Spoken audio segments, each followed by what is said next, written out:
அனைவருக்கும் இனிய காலை வணக்கம். தமிழ்த்தாய் வாழ்த்துடன் நமது நிகழ்ச்சிகளை இனிதே தொடங்கலாம்.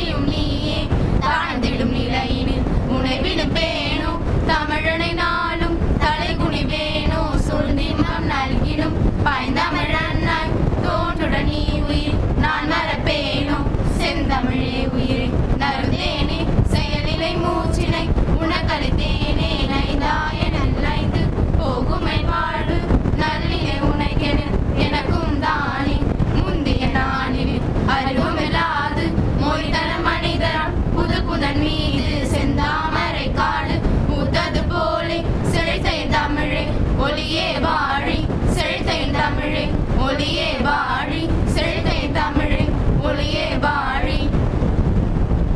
இலக்கியங்கள் ஓர் அறிமுகம் என்ற தலைப்பில் இன்று நடக்கும் இந்த கருத்தரங்கு நிகழ்ச்சியில் கலந்து கொள்ள வந்திருக்கும் அனைவரையும் வரவேற்க நமது பள்ளியின் தாளாளர் திரு ராஜராஜன் சார் அவர்களை அன்புடன் அழைக்கின்றோம்.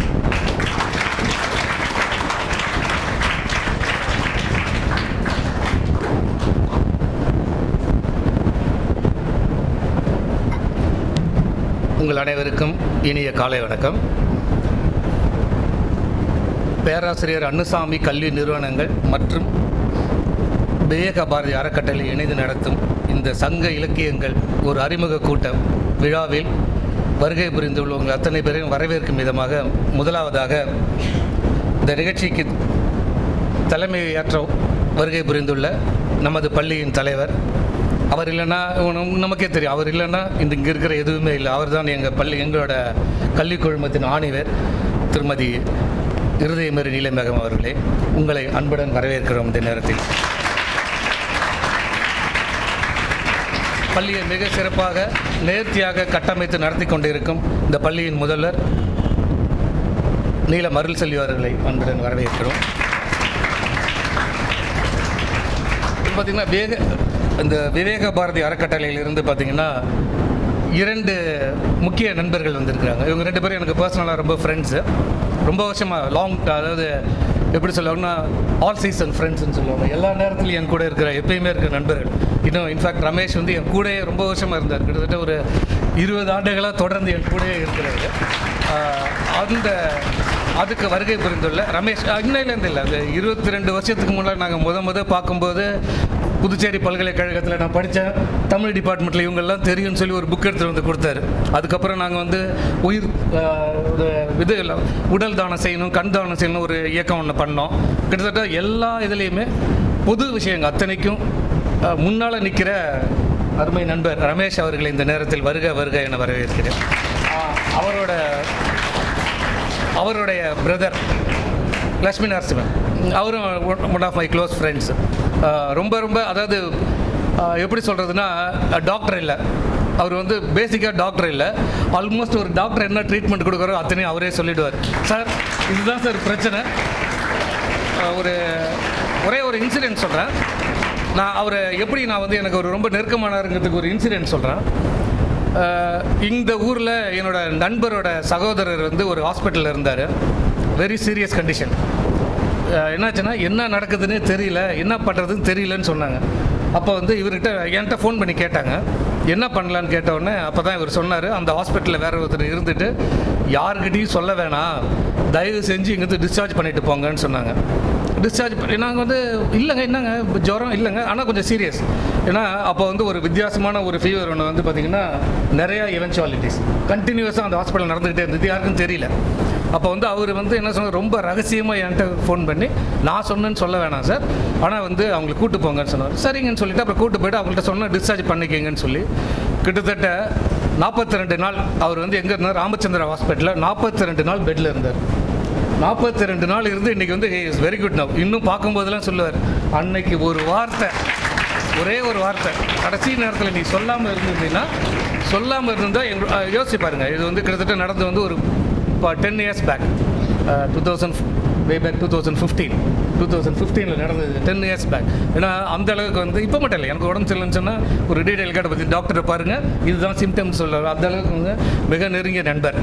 அவரையும் லட்சுமி நரசிம்மன் அவர்களும் இந்த நேரத்தில் வருகை வரவேற்கிறேன். இவ்வளோ சொன்னவங்களுக்கு ஒரு சிறப்பு விருந்தினராக வந்திருக்கிற இலக்கிய செம்மல் முனைவர் பேராசிரியர் மதுசூதனன் கலைச்செல்வன் அவர்களை வருக வரவேற்கிறேன்.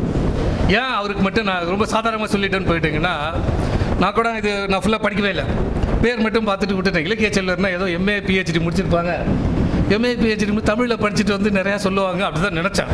அதுக்கப்புறம் தான் திருப்பி ஏதோ பார்த்தா இதுன்னா எம்ஆர்க்குன்றதுக்கு தப்பாக போட்டாங்களா, எம்ஏக்கு பதிலாக எம்ஆர்க்குன்னு போட்டாங்களான்னு சொல்லி திருப்பி கேட்டேன். இன்னும் 11th 12th பசங்களுக்கு தெரியும் நினைக்கிறேன், ஆர்கிடெக்ட் கோர்ஸ் என்னன்னு தெரியல உங்களுக்கு. அதில் மாஸ்டர் ஆஃப் ஆர்கிடெக்சர். இன்றைக்கி வந்து பார்த்திங்கன்னா பில்டிங்ஸ் இன்றைக்கி இந்தியாவில் வந்து ரொம்ப ஹாட் ப்ரொஃபஷன் பார்த்திங்கன்னா ஆர்கிடெக்ட்ஸ். அவங்களோட டிசைன் தான் வந்து ஆல்மோஸ்ட் அவங்க கொடுக்குறது தான் டிசைன்ஸ். பெரிய இன்றைக்கி வானளாவிய கட்டடமாக இருக்கட்டும், பூர்ஜ் கலிஃபாவாக இருக்கட்டும், இல்லை நம்ம ஊரில் இருக்கிற 16 மாடியாக இருக்கட்டும், அத்தனை பில்டிங்க்கும் பேக் போனாக இருந்து டிசைன் கொடுக்குறவங்க யாருன்னா ஆர்கிடெக்ட். அந்த ஆர்கிடெக்ட் வந்து முடிச்சுட்டு ரொம்ப ஸ்ட்ரேஞ்ச். இன்றைக்கி வந்து நிறையா சப்ஜெக்டை பற்றி பேசிக்கிட்டே இருந்தோம் 1 மணி நேரம் உட்காந்து. என்னென்னா நமக்கு தெரிஞ்சது என்னவோ அதெல்லாம் கேட்டேன் நான். சார் இது என்ன சார், அது என்ன சார்னு சொல்லி கேட்டுக்கிட்டு இருந்தப்போ கிட்டத்தட்ட இலக்கியம் எல்லாருக்கும் அதில் ரொம்ப பரிச்சயம் இருக்குமான்னு தெரியல. ஆனால் நம்மளோட பாரம்பரியம், நம்மளோட வரலாறு, அதை அத்தனையும் முழுமையாக தெரிஞ்சவர்னு அவரை நான் நம்புகிறேன். ஏன்னா இன்றைக்கி வந்து நம்மளோட பாரம்பரியமே நம்ம தெரிஞ்சுக்கல, நம்ம பாரம்பரியத்தை காப்பாற்ற முடியாமல் தான் இருக்கிறோம். இந்த பாரம்பரியம் நீ எந்த மாதிரி பாரம்பரியத்தில் வந்து இருக்கிற, நீ எந்த ஊரில் இருக்கிற. இப்போ பார்த்தீங்கன்னா சவுத் இந்தியாவின் தட்சசீலம்னு சொல்லுவாங்க பாகூரை. தட்சசீலம் வந்து கிட்டத்தட்ட வந்து படிப்புக்கு வந்து ரொம்ப பெரிய ஊர். அதுக்கு வந்து சவுத் இந்தியாவோட தட்சசீலம்னு அந்த காலத்தில் சொல்லியிருக்காங்க. நாலந்தா பல்கலைக்கழகத்தோட பிரான்ச் இங்கே இருந்ததுன்னு சொல்லுவாங்க. ஏன்னா நமக்கே தெரியல நம்ம ஊரை பற்றி. ஏன்னா இந்த மாதிரி விஷயங்களை, நமக்கு தெரியாத விஷயங்களை, நம்ம சுற்றி இருக்கிற விஷயங்களை அத்தனையும் உங்கள் கண் முன்னால் கொண்டு வந்து இந்த மாணவர்களுக்கு ஒரு முன்னெடுப்பாக கொண்டு வரணும்னு முயற்சி எடுத்துள்ள பேராசிரியர் மதுசூதன் அவர்களையும் இந்த நேரத்தில் வருக என வரவேற்கிறேன். எப்பொழுதும் போல எங்கள் ரமேஷ் சாரோட உறவினர் வந்திருக்காங்க, பிரதர், அவரையும் இந்த நேரத்தில் வருக என வரவேற்கிறேன். இது அத்தனைக்கு மேலாக இந்த அத்தனை நிகழ்ச்சிகளை, இந்த அத்தனை செய்திகளையும் உள்வாங்க காத்து கொண்டு இருக்கும் எனது அருமை மாணவ செல்வங்களே, உங்கள் அனைவரையும் இந்த நேரத்தில் வருக என வரவேற்கிறேன். ஒத்துழைப்பை கொடுத்து கொண்டிருக்கும் ஆசிரியர் பெருமக்கள் உங்கள் அத்தனை பேரையும் வருக என வரவேற்கிறேன். Thank you very much.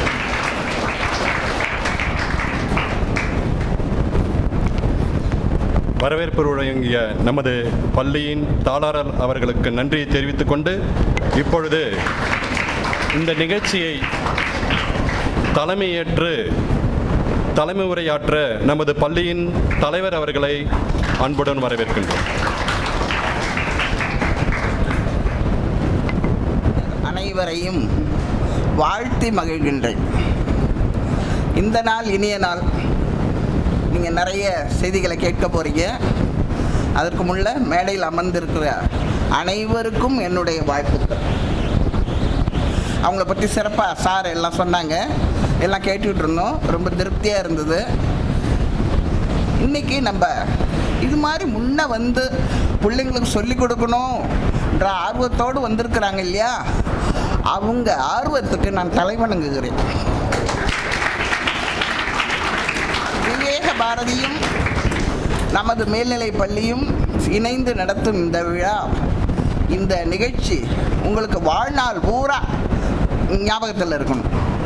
இது இந்த நேரத்தில் நான் இதை கேட்டேன், இதை படித்தேன், இதை சொன்னேன் அப்படின்ற நல்ல ஞாபகம் இருக்கணும். சங்கம் தமிழ் வளர்த்தது, தமிழால் சங்கங்கள் வளர்க்கப்பட்டன. சிறப்பான சங்கங்கள் 3, முதல், இடை, கடை, இதையெல்லாம் பற்றி மதுசூதனன் ஐயா சொல்ல போகிறாங்க. அதை கேட்குறதுக்கு ரொம்ப நிறைவாக இருக்கும். அவங்களுக்கு முன்னதாகவே என்னுடைய நிறைய வாழ்த்துக்களை வழங்கி விடுகிறேன். இதில் நல்ல கவனமாக கேட்டுங்க. இது மாதிரி முன் வந்து நமக்கு நிறைய செய்திகளை சொல்லணும், நிறைய விஷயத்தை பகிர்ந்துக்கணுன்ற இதோடு வந்திருக்கிறாங்க. அவங்களுக்கு எப்பொழுதுமே நிறைவாக இன்னும் வாழ்நாளில் நிறைய செய்யணுன்ற வாழ்த்துக்களை சமர்ப்பிக்கின்றேன். வல்லவன் நம்ம பாரதி சொன்னது போல் வல்லமை தாராயோ அப்படின்னு கேட்டார். எதுக்காகனா வேற எதுக்காகவும் இல்லை, இந்த மாநிலம் பயனுற வாழ்வதற்கே பயனுறணும். இன்றைக்கி ஒரு 2 வீட்டில் ஒரு பிள்ளைங்கிட்ட ஒரு குடும்பத்தில் ஒரு இடத்துல சொன்னால் கிடையாது. இன்றைக்கி இவ்வளோ பிள்ளைங்கிட்டையும் சொல்கிறோம் இல்லையா? இது வந்து சமுதாயத்தை போய் சாருது, சமுதாயத்தை சேர்ந்த ஒரு நல்ல நிகழ்ச்சி இது. நீங்கள் எல்லாம் தெரிஞ்சுக்கிட்டு இதை பற்றி வீட்டில் சொல்லுவீங்க, பேசுவீங்க. உங்கள் அண்ணன், தம்பி, அக்கா, குடும்பத்தில் எல்லாருக்கும் இது போய் சேருது. இது இங்கே ஒண்டி நடக்கிற விஷயம் இல்லை, இது வந்து சமுதாயத்தை சார்ந்ததாக இருக்கிறது. இந்த மாதிரி ஒரு சமுதாய நல்லுணர்வோடு வந்திருக்கிற மேடையில் அமர்ந்திருக்கும் அனைவருக்கும் என்னுடைய வாழ்த்துக்களை கூறி அமர்கிறேன். நன்றி, வணக்கம். அடுத்ததாக வாழ்த்துரை வழங்க நமது பள்ளியின் முதல்வர் அவர்களை அன்புடன் அழைக்கின்றோம்.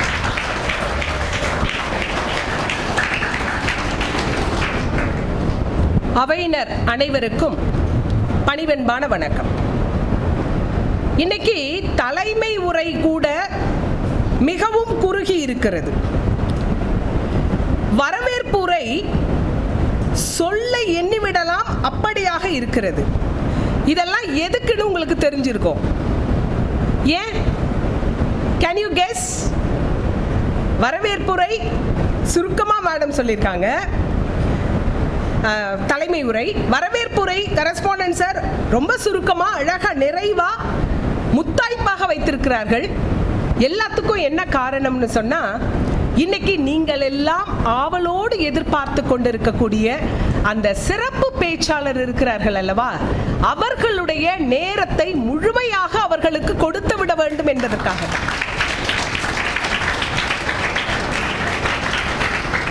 நமது தாளாளர் அவர்கள் சொன்னது போல இது ஒரு ரேர் காம்பினேஷன்.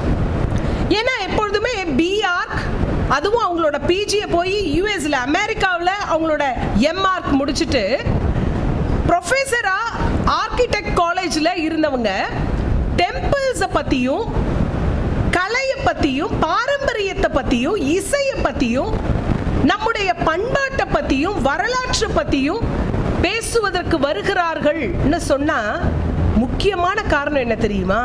அது பின்னாடி இருக்கு பாருங்க, அந்த பேனர்ல, அதுல மேல ஒரு வரி எழுதியிருக்கேன். என்னது? தேசத்தை காத்தல் செய். எப்பொழுதுமே கடமை வந்து ஒவ்வொரு மனிதனுக்கும் 2 விதமான கடமைகள் இருக்கும். ஒன்று வந்து சுய கடமை, நான் என்ன உயர்த்திக்கணும், என்ன அறிவார்ந்தவனாக மாற்றிக்கொள்ள வேண்டும், என்னை நான் தயார்படுத்திக் கொள்ள வேண்டும், இதெல்லாம் என்னோட குடும்பத்தை பார்த்துக்கணும், இதெல்லாம் ஒரு தனி நபர்பட்ட கடமைகள். நம்ம எல்லாருக்குமே இன்னொரு கடமை இருக்கிறது. அது என்னன்னா சமூக கடமை. அந்த சமூக கடமை என்னன்னா தேசத்தை காத்தல் செய்ய வேண்டும். எது நமக்கு கிடைத்ததோ அது நமக்கு பின்னால் வரக்கூடிய நம்முடைய வம்சாவழியினரும் அடைய வேண்டும் என்ற அந்த கருத்து நம்மில் ஒவ்வொருவருக்கும் இருக்க வேண்டும். ரூசோ சொல்லுவாரு, ஒரு நாட்டை அழிக்க வேண்டும், ஒரு இனத்தை அழிக்க வேண்டும்னா நீ ஒன்னும் போய் குண்டெல்லாம் போட வேண்டாம், அவங்க மேல போர் தொடுக்க வேண்டாம். என்ன செஞ்சா போதும் தெரியுமா? அவர்களுடைய வரலாற்றையும் அவர்களுடைய மொழியையும் அவர்களுடைய கலாச்சாரத்தையும் அழித்து விடு, அந்த இனத்தையே அழித்து விடலாம்னு சொல்லுவார். அதுதான் உண்மை. ஆனால் இன்றைக்கு நாம் என்ன தெரியுமா செய்து கொண்டிருக்கிறோம்? தெரிந்தும் தெரியாமலும் நம்மளோட வரலாறு என்னன்னு தெரியாம இருக்கும், நம்மளோட கலாச்சாரம் என்னன்னு தெரியாம இருக்கும், நம்முடைய இலக்கியங்கள் என்னன்னு தெரியாம இருக்கும். அதை தன்னுடைய கையிலே முன்னெடுப்பாக எடுத்துக்கொண்டு இந்த கலாச்சாரத்தை நான் இளம் தலைமுறையினரிடம் கொண்டு சேர்க்க போகிறேன் என்ற உத்வேகத்தோடு வந்து அமர்ந்திருக்கக்கூடியவர் தான் நம்முடைய சிறப்பு. இன்னைக்கு என்ன அவசியம்? இப்ப பாண்டிச்சேரிக்கு வரணும் சென்னையில இருந்துனா கிட்டத்தட்ட ஒரு 4-5 மணி நேரம் டிராவல் பண்ணணும். இன்னைக்கு இங்க 10 மணிக்கு அவங்க இருக்கிறாங்கன்னா காலையில ஒரு 5 மணிக்கு 4 மணிக்கு கிளம்பி இருக்கணும். இப்படிப்பட்ட ஒரு முன்னெடுப்பை, ஒரு முயற்சியை அவர்கள் செய்ய வேண்டும் என்றால் மனசுல ஒரு உத்வேகம். பணம் சம்பாதிக்கிறதுலாம் ஒரு பக்கம் இருக்கட்டும், அந்த குச்சி பொறுக்கிற வேலையெல்லாம் இருக்கட்டும். அதாவது விவேகானந்தர் சொன்ன மாதிரி நம்ம எல்லாம் என்ன செய்ய ஆரம்பிச்சிட்டோம் இப்பன்னா, நம்மளோட வரலாற்றை விட்டுட்டோம், கலாச்சாரத்தை விட்டுட்டோம், மொழியை விட்டுட்டோம், இப்ப குச்சி பொறுக்க ஆரம்பிக்கிறோம். எதுக்காகனா குளிர்காயறதுக்காக. மறந்துட்டோம். குச்சி பொறுக்கிறதுல ரொம்ப இன்ட்ரெஸ்டடா இருந்ததுல நம்ம எதுக்காக அதை பொறுக்கணுங்கிறதே மறந்துட்டு குளிர்காலம் போனதுக்கு அப்புறமா அதை மட்டுமே பொறுக்கிட்டு இருக்கோம். இன்னைக்கு உங்களை எல்லாம் தட்டி எழுப்பி போதும், கொஞ்சம் உங்களுடைய பகுத்தறிவை நீங்கள் விரிவாக்கிக் கொள்ளுங்கள் சொல்வதற்காக பாரதி சொன்ன மாதிரி, உலக நுட்பங்கள் தேரவும் ஓது பற்பல நூல்வகை கற்கவும் இலகு சீருடை நாற்றிசை நாடுகள் யாவும் சென்று புதுமைகள் கொணர்ந்திங்கு தேசமோங்க உழைத்திட வேண்டும் அம்மா, விலகி வீட்டிலோர் பொந்திடை வளர்வதை வீர பெண்கள் விரைவில் ஒழிப்பரா சொன்ன மாதிரி, இந்த பொந்துக்குள்ள உட்கார்ந்து இருக்கிற கதையெல்லாம் ஊட்டு கட்டி வைங்க. இனிமே கொஞ்சம் விழிச்சுக்குங்க. நீங்கள் யார் என்ற அடையாளத்தை தெரிந்து கொள்ளுங்கள். அதுதான் இன்னைக்கு விஷயமே. நீங்கள் யார் என்பதை உணர்ந்து கொள்ளுங்கள். அதாவது சப்கான்ஷியஸ் சொல்லுவோம்ல, அந்த சப்கான்ஷியஸ்ல இருந்து கான்ஷியஸ்க்கு கொண்டு வருவதற்கான மிகப்பெரிய முயற்சியை செய்வதற்காக நம்முடைய சிறப்பு விருந்தினர் அவர்கள் வந்திருக்கிறார்கள். அவர்களை வாழ்க வாழ்க வேண்டும், இந்த பணி மீண்டும் மீண்டும் மீண்டும் சிறந்து ஓங்கி விலக வேண்டும் என்று மனமாற வாழ்த்தி, அடுத்தது நம்முடைய ரமேஷ் ஐயா இருக்காங்க இல்லையா, நம்ம கரஸ்பாண்டன்ட் சார் சொன்னாங்க, ரமேஷ் ஐயாவுடைய இந்த முயற்சி, அதாவது நான் மே மாசத்துல அவர்களை ஒரு நாள்ல சந்திக்கிறேன். மேடம், பிள்ளைங்களுக்கு ஏதாவது செய்யணும் மேடம், இந்த மாதிரி நிறைய பேர் வந்து சொல்லுவாங்க, ஆனா மறந்து போயிடுவாங்க அதை. ஆனால் தொடர்ந்து ஒரு இதுவரைக்கும் எனக்கு வந்து ஒரு 30-40 முறை கால் பண்ணியிருக்கீங்களா ரமேஷ்? 40 முறை கால் பண்ணி என்ன செய்யலாம், எப்படி செய்யலாம், இந்த ப்ரோக்ராம் எப்படி இருக்கணும், என்னென்ன வேணும், பிள்ளைங்களுக்கு என்ன வேணும் என்று மிகப்பெரிய, அதாவது பெரிய நியூஸ் பேப்பர்ஸ்லாம் வர்ற பெரிய சமூக ஆர்வலர்களா இருக்கட்டும், எனக்கு தெரிஞ்சு ரமேஷ் ஒரு மிகச்சிறந்த சமூக ஆர்வலர். எந்த இடத்துல நம்ம ட்ரீட்மெண்ட் கொடுத்தா எந்த இடத்துல பயன் இருக்கும் என்பதை மிகச்சிறந்து உணர்ந்து செய்கிறார். எல்லாரும் என்ன சொல்லுவாங்க, இன்னைக்கு இலை பழுப்பா இருக்குங்க, பூச்சரிச்சு போயிருக்குங்க, இலை இப்படி நல்லா இருக்க கூடாதுங்க. ஆனா எங்க தெரியுமா அவர் இறங்கியிருக்காரு? நான் இலையெல்லாம் பார்க்க மாட்டேன், எங்க பார்ப்பேன்? ரூட்ஸ். சோ வேரிலே நான் நன்மையை கொடுத்து விட்டால் இன்னும் 2-3 வருஷத்துல இலைகள் அதுவாகவே சரியாகிவிடும் என்ற உன்னத பொறுப்பை எடுத்து செய்து கொண்டிருக்கிறார். அவர்களுடைய பணி மிகச் சிறப்பாக வளர வேண்டும், வாழ வேண்டும் என்று மனமாற வாழ்த்தி, அவர்களுடைய உற்ற துணையாக இருக்கக்கூடிய அவருடைய சகோதரர் பாத்தீங்கன்னா லக்ஷ்மி நாராயண், இன்னைக்கு அதாவது உயிர் போகிற கண்டிஷன் இருந்தா கூட காப்பாற்ற முடியுங்கிற ஒரு மிகப்பெரிய நம்பிக்கையை கொடுக்கக்கூடிய ஒரு மெடிக்கல் மருத்துவ துறையில இருக்கக்கூடிய மிகச்சிறந்த நண்பர். உங்களுக்கு எல்லாம் தெரியும், அறுபடை காலேஜ்ல இப்போ ஒரு பெரிய ஒரு மல்டி ஸ்பெஷாலிட்டி காலேஜ், ஒரு ஹாஸ்பிட்டல் ஆரம்பிச்சிருக்காங்க. எத்தனை பேர் பாத்தீங்க? எல்லாரும் பாத்தீங்களா? ஒரு எடுத்த உடனே அந்த பிள்ளையார் கோயிலுக்கு பின்னாடி ஒரு பெரிய பில்டிங் அறுபடை காலேஜ்ல, அந்த ஹோல் ரொம்ப சிம்பிளா உட்கார்ந்துருக்காங்கல்ல, அந்த ஹோல் ஹாஸ்பிட்டலுக்கே இன்சார்ஜ் மேனேஜர் சார் தான். இன்றைக்கு எப்படிப்பட்ட மருத்துவர்கள் இருக்கிறார்கள், எங்கே இருக்கிறார்கள், அவங்களோட ஸ்பெஷாலிட்டி என்ன, என்ன சர்ஜரி அவங்க செய்வாங்க, எதுல அவங்க ரொம்ப ஸ்பெஷலா செய்வாங்க, அனைத்தும் அறிந்த மனிதர். இவங்க நமக்கு தெரிஞ்சிருக்காங்கிறத அப்பா உயிரை எப்படி இருந்தாலும் காப்பாத்திக்கலாம்னு ஒரு நம்பிக்கை இல்லையா? அப்படிப்பட்ட அவர்களுடைய பணிகள் எல்லாம் மிக சிறக்க வேண்டும் என்று நம்முடைய இன்றைக்கு கரஸ்பாண்டன்ட் சார் அவர்கள் மிக தெளிவாக அவர்களுடைய அனைத்து சிறப்பு பண்புகளையும் சொல்லி இருக்கிறார்கள். எப்பொழுது மாதிரி நம்முடைய தலைமை வகித்திருக்கக்கூடிய நம்முடைய அம்மா இன்றைக்கு வந்து மிகச் சிறப்பானதோர் தொடக்கத்தை செய்திருக்கிறார்கள். எது நன்றாக தொடங்கப்படுகிறதோ அது நன்றாகவே நிறைவடையும் என்பது முன்னோர்கள் சொன்ன வாக்கு. இன்னைக்கு நம்மளோட இந்த அகாடமிக் இயர்ல முதல் நிகழ்ச்சியாக இதை தொடங்குகிறோம். இந்த நிகழ்ச்சி மிகச் சிறப்பாக வாழ வேண்டும், இன்னும் வளர வேண்டும், பற்பல நபர்களுக்கு இதனால் நல்ல பயன்கள் கிடைக்க வேண்டும், நாளைய சமூகம் நன்றாக சிறக்க வேண்டும் என்று மனமாற வாழ்த்தி நிறைவு செய்கிறேன். நன்றி, வணக்கம். அடுத்ததாக சிறப்பு விருந்தினர்களை அறிமுகப்படுத்திவிட்டார் நமது பள்ளியின் முதல்வர் அவர்கள். இப்பொழுது அவங்களுக்கு சிறப்பு விருந்தினர்களை சிறப்பு செய்தல். முதலில் திரு முனைவர் லட்சுமி நாராயண ஐயா அவர்களுக்கு பொன்னாடை போர்த்த நமது பள்ளியின் தாளாளர் அவர்களை அன்புடன் அழைக்கின்றோம்.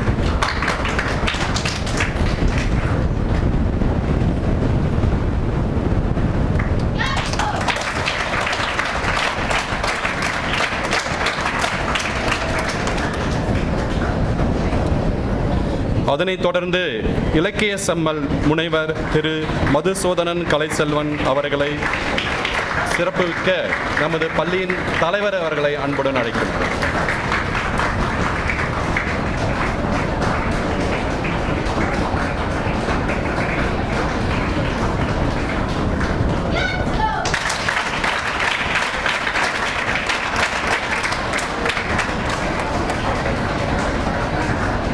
நன்றி மேடம்.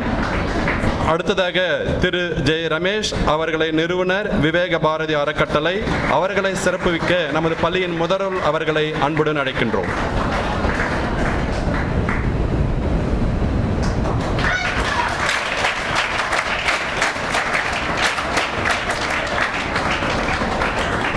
நன்றி மேடம். நன்றி சார்.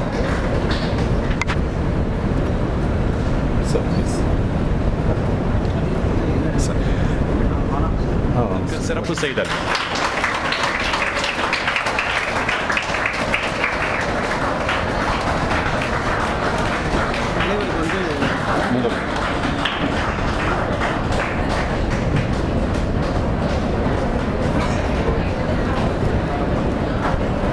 நமது பள்ளியின் முதல்வர் அவர்களுக்கு சிறப்பு செய்தல்.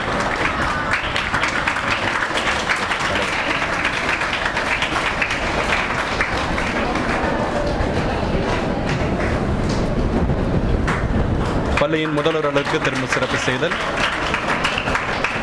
நன்றி சார். அடுத்ததாக நமது பள்ளியின் தாளாளர் அவர்களுக்கு நன்றி செய்தல்.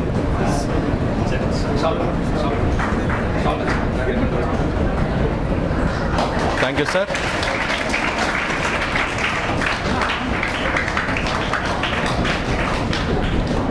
நன்றி சார். அடுத்ததாக நாம் ஆவலுடன் எதிர்பார்த்து கொண்டிருக்கும் சிறப்பு விருந்தினர் திரு முனைவர் அறிவும் செய்கிறார் லட்சுமி நாராயண சார், லட்சுமி நரசிம்மன் சார் அவர்கள்.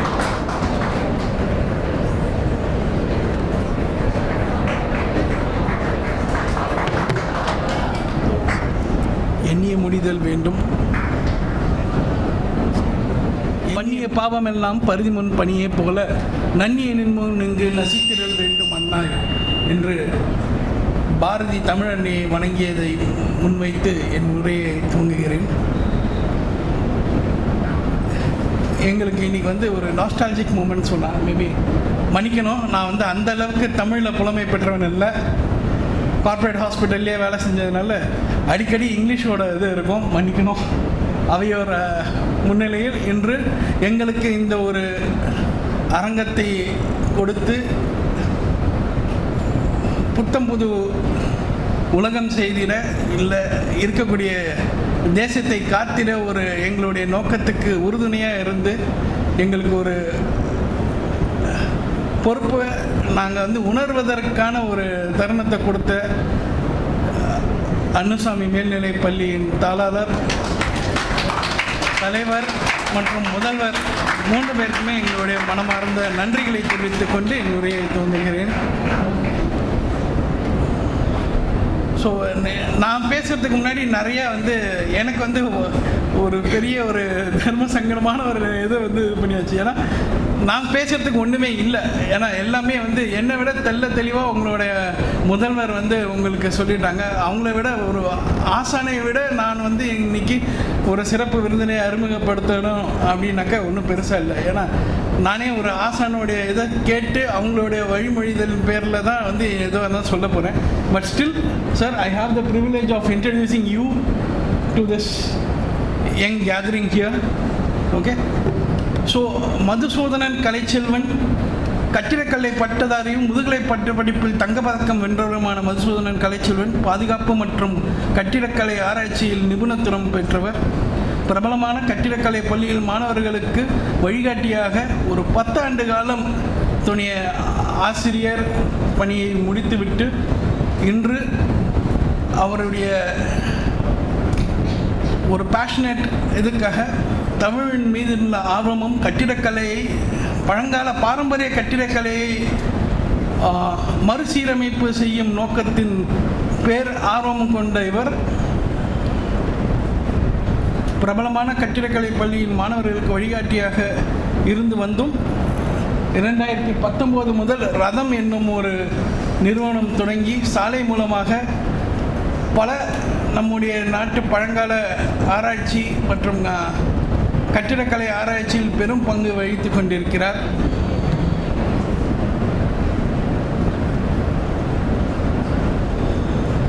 கலை, கட்டிடக்கலை, பாரம்பரியம், கலாச்சார ஆய்வுகள் மற்றும் வட்டார மொழி நடைமுறைகளில் இவர் துறைகளில் நன்கு அறிந்தவர். பாரம்பரியம், மதம், கலாச்சாரம் மற்றும் இலக்கியம் தொடர்பான பல்வேறு தலைப்புகளில் பிரபலமான பேச்சாளராகவும் இவர் அறியப்பட்டவர்.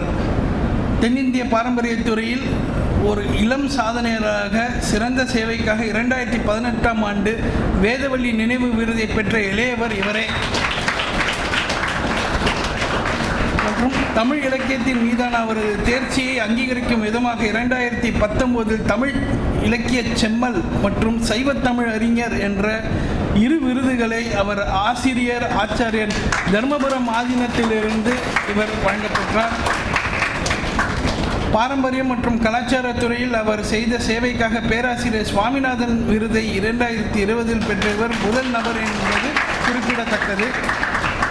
மேலும் அவரது பிரபலமான முயற்சியான ரதம், கோவில்கள், பாரம்பரியம் மற்றும் நினைவு சின்னங்களுக்கான சாலை அணுகுதல் மூலம் இவர் 2012 முதல் கட்டிடக்கலை மற்றும் கலாச்சார பாரம்பரிய இடங்களுக்கு சுற்றுப்பயணங்களை நடத்தி வருகிறார்.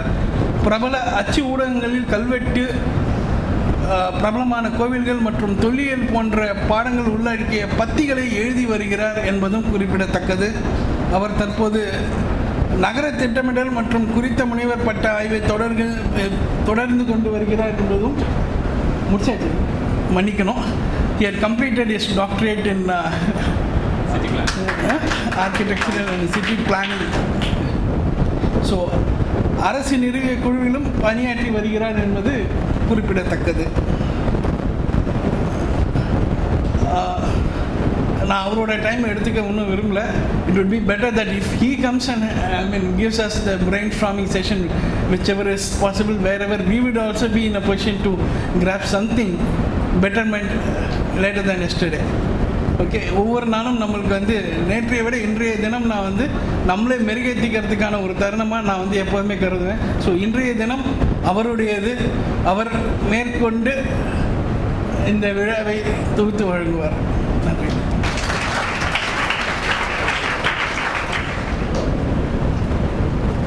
இப்பொழுது நமது சிறப்பு விருந்தினர் ஐயா அவர்களை மாணவர்களுக்கு இலக்கியங்களை பற்றியும் அதனுடைய சிறப்புகளை பற்றியும் கூற அன்புடன் அழைக்கின்றோம் நமது பள்ளியின் சார்பாக. Welcome sir.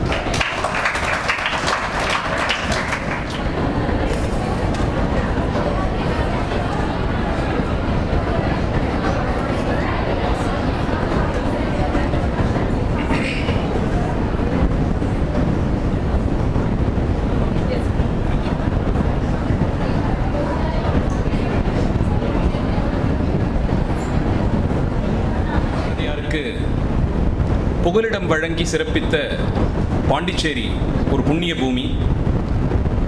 இந்த ஊரில் எனக்கு மிகவும் பிடித்த தலைப்பு சங்க இலக்கியங்கள் பற்றி, அதிலும் பள்ளியிலே மாணவர்களிடையே பேசுவதற்கு வாய்ப்பளித்த திருவருளுக்கும் குருவருளுக்கும் என்னுடைய வணக்கங்களை முதல்கண் தெரிவித்துக் கொண்டு தொடங்குகிறேன். இந்த நிகழ்ச்சிக்கு உறுதுணையாக இருந்து இப்படி ஒன்று செய்யப்பட வேண்டும் என்று கருதி உங்கள் பள்ளி தலைமை ஆசிரியர் அவங்க சொன்னபடியே கிட்டத்தட்ட ஒரு 2 மாதங்களாக தொடர்ந்து இதை நாம் செய்ய வேண்டும், எங்கே செய்யலாம், எப்படி செய்யலாம், எந்த இடத்திலே, இப்படி எல்லாத்துக்கும் ரொம்ப முயன்று இதை செய்து கொடுத்த, இதற்கு ஒரு வடிவம் கொடுத்த திரு ரமேஷ் அவர்களுக்கும் என்னுடைய மனமார்ந்த நன்றிகளை தெரிவித்துக் கொள்கிறேன். அவருடையது ஒரு கருப்பொருளாக இருந்தது. அந்த கருப்பொருள் வடிவம் பெறுவதற்கு இடம் கொடுத்து இவ்வளவு தூரத்திற்கு மாணவர்களை இந்த மாதிரி ஒரு தலைப்பிற்கும் ஆர்வம் இருக்கும்படியாக உருவாக்கிய உங்கள் பள்ளி, அதற்கு அடிவேராக இருந்தவர்களிலிருந்து உங்களுடைய தாளாளர், தலைவர், தலைமை ஆசிரியர், உங்களையெல்லாம் சிற்பங்களாக செதுக்கி வைத்திருக்கும் ஆசிரியர் பெருமக்கள் எல்லோருக்கும் என்னுடைய மனமார்ந்த நன்றிகளை தெரிவித்துக் கொண்டே தொடங்குகிறேன். நன்றியால் வாழ்வது உலகம்னு சொல்லுவாங்க. மனதிலே இருக்கக்கூடிய இந்த நன்றிங்கிற ஒரு ஊற்றுக்கண் பல விதங்கள்லையும் பல இடர்பாடுகளிலிருந்தும் நம்மை காப்பாற்றக்கூடிய ஒரு திறமையே அதற்கு உண்டு. நன்றி உடைமைங்கிற தலைப்பிலேயே ஒரு 10 குறட்பா பாடப்பட்டிருக்குன்னா மனம் நிறைந்த நன்றி தெரிவிப்பதே ஒரு ஆயுதம் போலே நமக்கு பல இடங்கள்லையும் பயன் தரக்கூடியதாக இருக்கும். இந்த குறிப்பிட்ட தலைப்பு திரையிலே பார்க்கக்கூடிய பாடல்கள், தலைப்புகள் இதெல்லாமே ஆங்கிலத்தில் இருக்கும். என்னுடைய பேச்சு முழுக்க தமிழிலே இருக்கும்படியாக பார்த்துக் கொள்கிறேன். பேசும்போது தொடங்கி வைத்த போதெல்லாம் வரலாறு, பண்பாடு இதை நாம் ஏன் தெரிந்து கொள்ள வேண்டும் என்று உங்களுடைய தலைமை ஆசிரியர் ரொம்ப சிறப்பான சில குறிப்புகளை கொடுத்திருந்தாங்க. நான் என்று அழைக்கப்படும் அந்த சொல்லுக்கு பின்னால் ஒளிந்திருக்கக்கூடிய உண்மை என்ன? நான் என்பதை என்னுடைய பெயராலே நான் சொல்லுகிறேன். என்னுடைய பெயர் மதுசூதனன். அதற்கு மேலே நான் இந்த ஊரை சேர்ந்தவன். அதற்கு மேலே நான் இதெல்லாம் படித்திருக்கிறேன்.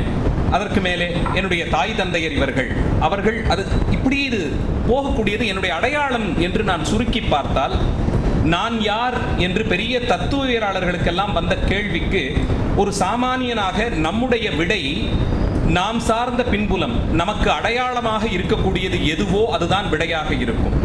அந்த விதத்தில் நான் என்று தனியே இருக்கக்கூடிய இந்த நபர், என்னுடைய குடும்பம், நான் சேர்ந்த சமுதாயம், குறைந்தபட்சம் நம்மால நம்முடைய அளவில் இந்த வரைக்கும் நம்மை விஸ்தரித்து கொண்டு போகலாம். அப்படி நம்மை அதிகப்படுத்தி பார்த்தால் நமக்கு கிடைக்கக்கூடிய அடையாளமாக இருப்பது நான் பேசக்கூடிய என்னுடைய மொழி, நான் சார்ந்திருக்கக்கூடிய இந்த பகுதிகள், என்னை ஆளாக்கிய இங்கே இருக்கக்கூடிய இந்த விஷயங்கள், இயற்கை வளங்கள், இதெல்லாம் நான் என்ற சொல்லுக்குள்ளே அடங்கி இருக்கக்கூடிய விஷயங்கள். இதுதான் என்னுடைய குணநலன்களை, என்னுடைய பண்புகளை உருவாக்குகிறது. நிச்சயமா உங்களில் பல பேரும் முகநூல்ல, இன்ஸ்டாகிராம்லாம் எப்படியும் இருப்பீர்கள்னு நம்புறேன். அதிலெல்லாம் நிறைய பேசும்போது தமிழன் என்ற ஒரு சொல்லுக்கு இருக்கக்கூடிய வீரத்தை பல இடங்கள்லையும் பயன்படுத்துறாங்க. சில இடங்கள்ல ரொம்ப சரியா பயன்படுத்துறாங்க, சில இடங்கள்ல தவறாகவே பயன்படுத்துறாங்க.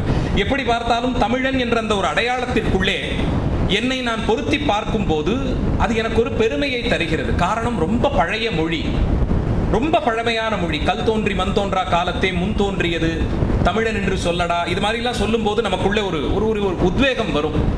ஆனால் கொஞ்ச காலத்துக்கு இருக்கும், அதுக்கப்புறம் அது மறந்து போயிடும். ஆனால் ஆழ யோசிச்சோம்னா அதில் பெருமை கொள்வதற்கு என்ன இருக்கு? எதனால தமிழுக்கு இப்படி ஒரு முக்கியத்துவத்தை உலகளாவிய நாடுகளில் தராங்க? இன்றைக்கு எந்த ஆங்கிலேயர்கள் நம்மை ஆதிக்கம் செலுத்தி இங்கே ஒரு 200 ஆண்டு காலம் சொல்ல முடியாத துன்பங்களை எல்லாம் கொடுத்து எத்தனையோ நிலைகளிலே அழிவுகளை கொடுத்தார்களோ, அவர்களுடைய நாடுகளில் சென்ற ஆண்டு ஒரு 2 மாதம் அங்கே இருக்கக்கூடிய பல பல்கலைக்கழகங்களில் அழைக்கப்பட்டிருந்த நிலையில் போய் சொற்பொழிவாற்றிய இடங்களில் எல்லாம் தமிழுக்கென்று தனியே துறைகள், தமிழ் இருக்கைகள், சேர் அப்படின்னு சொல்லுவோம். யூனிவர்சிட்டியில் ஒரு டிபார்ட்மெண்ட், ஒரு சேர் அப்படிங்கன்னா அது ஒரு சாதாரணமான விஷயம் இல்லை. தமிழ் ஆய்வுக்கு என்று எத்தனையோ அளவில் பணம் அதற்கென்று ஒதுக்கப்பட்டு மேலை நாடுகளிலே இதற்கு ஒரு இருக்கை ஏற்படுத்தி, இந்த மொழி, இதனுடைய தொன்மை, இதில் இருக்கக்கூடிய நூல்கள், இதையெல்லாம் ஆராய்ந்து தெரிந்து கொள்ள வேண்டும். ஒரு ஒரு பெரிய முயற்சியாக உலகளாவிய நாடுகளில் செய்யப்படுகிறது.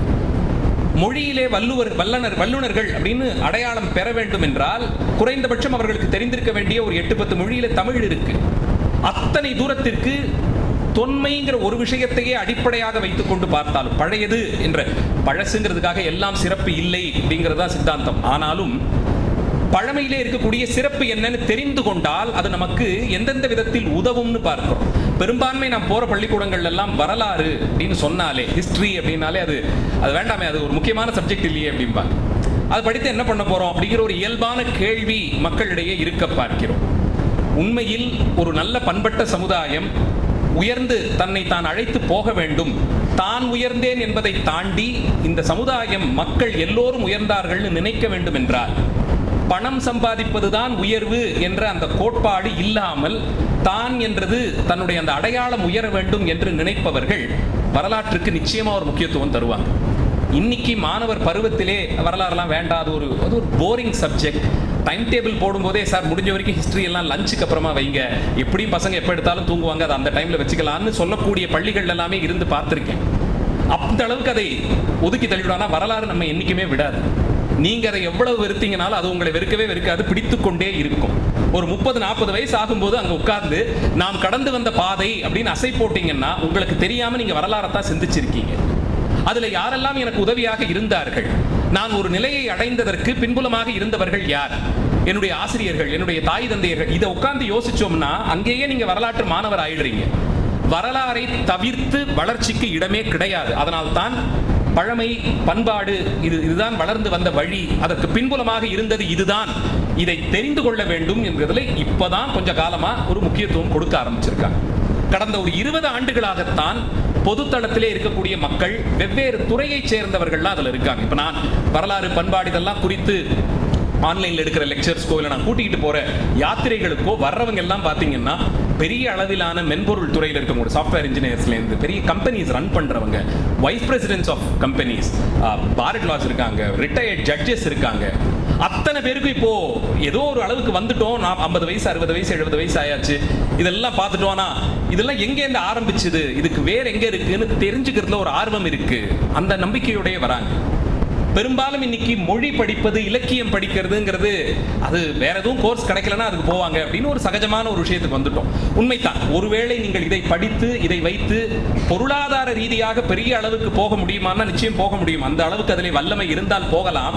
அது பெரும்பான்மைக்கு அது இல்லாத போது லிட்ரேச்சர் படிக்கிறதுனால அதெல்லாம் சம்பாத்தியத்துக்கு உதவாதுங்கிறது ஒரு காமனான ஒரு பேச்சு மாதிரி ஆயிடுச்சு. ஆனால் பணம் என்பதை கடந்து இலக்கியங்கள் தேவைப்படும் போதெல்லாம் மனதிற்கு ஆகச்சிறந்த மருந்தாக இருக்கிறது. நிச்சயமா சொல்றேன். இப்போ எனக்கு ஒரு 37 வயசு ஆகுது, 38 வயசு ஆகுது. என்னுடைய வயசை சேர்ந்த என்னுடைய படித்து வளர்ந்த பலருக்கும் வெவ்வேறு துறையில் இருக்கிறவங்களுக்கு மனது வலி எடுக்கும் போதெல்லாம் பல்வேறு காரணங்களாலே பணம் என்பதை கடந்து சமுதாயத்திலே வரக்கூடிய எதிர்ப்புகளை, சவால்களை சந்திப்பதற்கு எது மருந்துன்னு தேடி வரும்போது சமயம், இலக்கியம், இந்த ரசனை இதெல்லாம் தான் ஆகச்சிறந்த மருந்தாக இருக்கிறது. தவறான மருந்துகளை தேடி போய் வாழ்க்கையை சீரழித்துக் கொண்டவர்களுக்கு எதிராக இது போன்ற உடலுக்கு ஒன்றும் உபாதை செய்யாத மருந்து ஒரு விதத்தில் பெரிய வரமாக நமக்கு கிடைத்திருக்கக்கூடியது. உலக அளவிலே தமிழ் சங்க இலக்கியங்கள் என்று எடுத்துக்கொண்டு பார்த்தால் உண்மையில சொல்றேன், பொய் பெருமை இல்லை, இது போலே ஒரு 2100 ஆண்டுகளுக்கு முன்பாக இவ்வளவு தூரத்திற்கு யோசித்து பல துறைகளை சேர்ந்தவர்களும் அவர்கள் என்ன ஓட்டத்தை பாடல்களாக பாடினார்கள், அதற்கு ஒரு தொகுப்பு இருக்குன்னு சொல்லிக் கொள்வதற்கு இல்லாத சிறப்பு நமக்கிட்ட இருக்கு. மற்றைய மொழிகள் எடுத்துக்கொண்டு பார்த்தோம் என்றால் கிரேக்கம், ரோமம் முதலிய மொழிகளில் இருக்கக்கூடிய செழுமையை உலகெல்லாம் பேசுவார்கள். அதே அளவிற்கு இங்கே ஒரு 2100, 200, 300 ஆண்டுகளுக்கு முன்பாக எவ்வளவு சீரிய சிந்தனைகள், பண்பாடு பற்றி எவ்வளவு யோசிச்சிருக்கான், மனிதன் தான் பண்பட்டு இருக்கணுங்கிறதுக்காக எவ்வளவு யோசிச்சிருக்கான், ஒரே ஒரு பொய் சொன்னதுக்கு அவன் எவ்வளவு வருத்தப்பட்டிருக்கான், தெரிந்தும் தெரியாமலும் ஒருத்தருக்கு செய்த ஒரு தீங்கிற்காக எவ்வளவு அவன் யோசித்திருக்கிறான், வருந்தி இருக்கிறான். காக்கை குருவி எங்கள் சாதின்னு பாரதியார் 20ஆம் நூற்றாண்டில் பாடிய அந்த எண்ணத்தை 2000 ஆண்டுகளுக்கு முன்பாக இவன் எப்படி யோசித்திருக்கிறான் நினைத்து பார்க்கும்போது உள்ளபடியே குறுகி இருக்கக்கூடிய மனது ரொம்ப பெருசாகும். மனது பெரிதாக ஆக அதுல நிறைய பேருக்கு இடம் கொடுக்க கொடுக்க அதுவரையில் உள்ளுக்குள்ளே இருந்த இறுக்கம் பெரிய அளவிலே குறையும். இதுவே பல தடைகளுக்கு, பல தடங்கல்களுக்கு விடையாக மாறி உங்களுக்குள்ளே ஒரு பெரிய உத்வேகத்தை ஏற்படுத்தி கொடுக்கும். வேற என்ன லாபம் இருக்கு இதை படிச்சான்னு கேட்டீங்கன்னா, உங்களை ஒரு 40 வயது காலத்திலே தேவைப்படக்கூடிய எல்லா சிரமங்களுக்கும் மருந்து போலே அமையக்கூடிய சிறப்பு பண்டைய இலக்கியங்களுக்கு உண்டு. அதை தமிழ்ச்சங்க இலக்கியம் ஒரு பண்பாட்டினுடைய வெளிப்பாடு போலே காட்டிக் கொண்டிருக்கிறது. சினிமா பாட்டு எல்லாரும் கேட்போம். ஒரு 10 வருஷத்துக்கு முன்னாடி இருந்த பாடல்களை கேட்டால் அது இன்னும் கொஞ்சம் வித்தியாசமா இருக்கும். அதுலேருந்து இன்னும் ஒரு 10 வருஷம் முன்னாடி போய் 90s அப்போ இருந்த பாடல்களை கேட்டால் அது ஒரு வித்தியாசமா இருக்கும். அப்பா அம்மா கேட்கக்கூடிய பாடல்கள் சிலதெல்லாம் இருக்கு பாருங்க, அவங்க காலத்து எதுன்னு கேட்பாங்க. அதை எடுத்து கேட்டால் இது எதனால தெரியுமா? இந்த வேறுபாடுகள் தொடர்ந்து இருந்துகிட்டு வருது. அந்தந்த காலத்திலும் வாழ்ந்தவர்களுக்கு என்று பிடித்தது, பிடிக்காதது, அப்போது இருந்த ரசனை, அப்போது இதுதான் சரி இது தவறுன்னு இருந்த, இப்படி மனிதன் வாழ்ந்த அந்த காலத்திற்கு ஒரு கண்ணாடி மாதிரி இருக்கக்கூடியது இலக்கியங்கள். அதனால்தான் இவ்வளவு பழமையானது என்றாலும் இதை காப்பாற்றுவதற்கும் அச்சு போட்டு மக்களிடையே கொண்டு போய் சேர்ப்பதற்கும் இதனுடைய பொருளை புரிந்து கொள்வதற்கும் எவ்வளவு முடியுமோ அவ்வளவு பேர் எந்த பலனும் எதிர்பாராமல் உதவி செஞ்சிருக்காங்க. சங்க இலக்கியங்கள் பற்றி பாடநூல்ல இருக்கும் நினைக்கிறேன், தமிழ்நாட்டு பாடநூல்ல உண்டு, இங்கேயும் இருக்கும் நினைக்கிறேன். நிச்சயமா உங்களுக்கு எல்லாம் ஒரு குறைந்தபட்ச அறிமுகமாவது இருக்கும். அகநானூறு, புறநானூறு எல்லாம் கேள்விப்பட்டிருக்கீங்களா? கேள்விப்பட்டிருக்கீங்களா? ஒரு 7, 8ஆம் கிளாஸ்லேருந்து குறைந்தபட்சம் வச்சிருப்பாங்கன்னு நினைக்கிறேன். அந்த இலக்கியங்கள்ல இருந்து ஒரு பாடலை ஒவ்வொரு ஆண்டும் ஒரு 2-3 பாட்டை சிலபஸ்ல வச்சு இதை கம்பல்சரியா படிச்சாகணும், இதுல இருந்து ஒரு 5 மார்க் கேள்வி வரும், அதுல சிலது மனப்பாட செய்யுள், இந்த மாதிரி வற்புறுத்தி நம்மளை படிக்க வைக்கிறாங்க. எதுக்கு இதை படிக்கிறோம்னு இப்பயாவது யோசிச்சதுண்டா? நற்றிணையிலேருந்து ஒரு பாட்டு, புறநானூர்லேருந்து ஒரு பாட்டு, யாரோ ஒரு ராஜாவா அவன் ஏதோ ஒரு யுத்தம் பண்ணானா, அவனை பற்றி யாரோ ஒரு புலவர் அப்ப பாடினாங்களாம், இதுல என்ன பெரிய சிறப்பு இருக்கு? இது மாதிரி யாராவது யோசிச்சதுண்டா? யோசிச்சிருக்கீங்களா? டீச்சரை கேட்டிருக்கீங்களா இதெல்லாம் எதுக்கு படிக்கிறோம்னு கேட்டிருக்கீங்களா? இல்லை அப்படி கேட்டால் திட்டிடுவாங்க, இன்டர்நெட்டில் கை வச்சிருவாங்கன்னு பயமா? கேட்டிருக்கீங்களா டீச்சர்ஸ்கிட்ட? ஏன் படிக்கிறோம்னு கேட்டிருக்கீங்களா? இல்லை உங்களுக்குள்ள பேசிட்டு இருந்திருக்கீங்களா? லாங்குவேஜில் அதுவும் இந்த மாதிரி மனப்பாட செய்யுள், இந்த செய்யுள் எதுக்கு வைக்கிறாங்கன்னு கேட்டது உண்டா? உண்டு இல்லை, ஏதாவது சொல்லுங்கப்பா. யோசிச்சாதான் உண்டு இல்லை. அதுக்கு விடை மாறித்தான் இன்றைய நிகழ்ச்சி இருக்கும் நான் நம்புறேன். அவரோட முடிவில் பார்க்கலாம். எனக்கு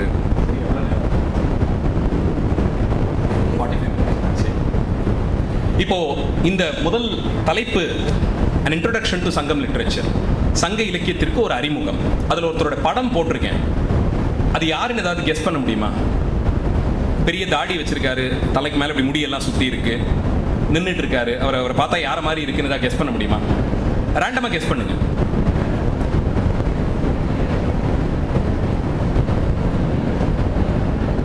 யார மாதிரி இருக்காரு? சும்மா கெஸ் பண்ணுங்க. அவரை பார்த்தா எப்படி இருக்கு?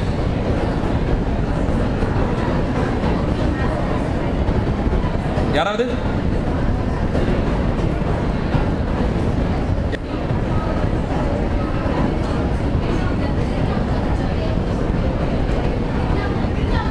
திருநாவுக்கரசர். முனிவர் மாதிரி இருக்கிறதுனால அப்படி சொல்லிட்டீங்களா? நல்ல கெஸ். பட் அவர் திருநாவுக்கரசர் இல்ல. அகஸ்தியர்னு கேள்விப்பட்டிருக்கீங்களா? குள்ளமா இருப்பாரு, ஜடாமுடி வச்சிருப்பாரு, ஒரு முனிவர், கையில ஒரு சொம்பலா வச்சுட்டு இருப்பாரு இல்லையா? அவருடைய உருவம் தான் இது. இந்த அகத்தியர் தான் தமிழுக்கு முதல்ல இலக்கணம் வகுத்து கொடுத்தார் அப்படின்னு சொல்லப்படுது. இந்த சிற்பம் எங்க இருக்குன்னு நீங்க கெஸ் பண்றது கொஞ்சம் கஷ்டம். ஆனா நான் சொல்றேன். சவுத் ஈஸ்ட் ஏஷியன் கண்ட்ரீஸ்ல கடாரம் அப்படின்னு ஒரு பகுதி உண்டு. கம்போடியா, காம்போஜம் இப்படிலாம் அழைக்கக்கூடிய பகுதிகள்லாம் உண்டு. கிட்டத்தட்ட இன்னைக்கு அங்க தமிழ் மொழி வழக்கத்திலேயே இல்லை. அங்கே ஒரு 1300 வருஷத்துக்கு முன்பாக அகத்தியருக்கு ஒரு சிற்பம் செஞ்சு வச்சிருக்கான். காரணம், அங்கே தமிழ் மொழி வழக்கில் இருந்தது. இவர் தமிழுக்கு இலக்கணம் வகுத்து கொடுத்தார்.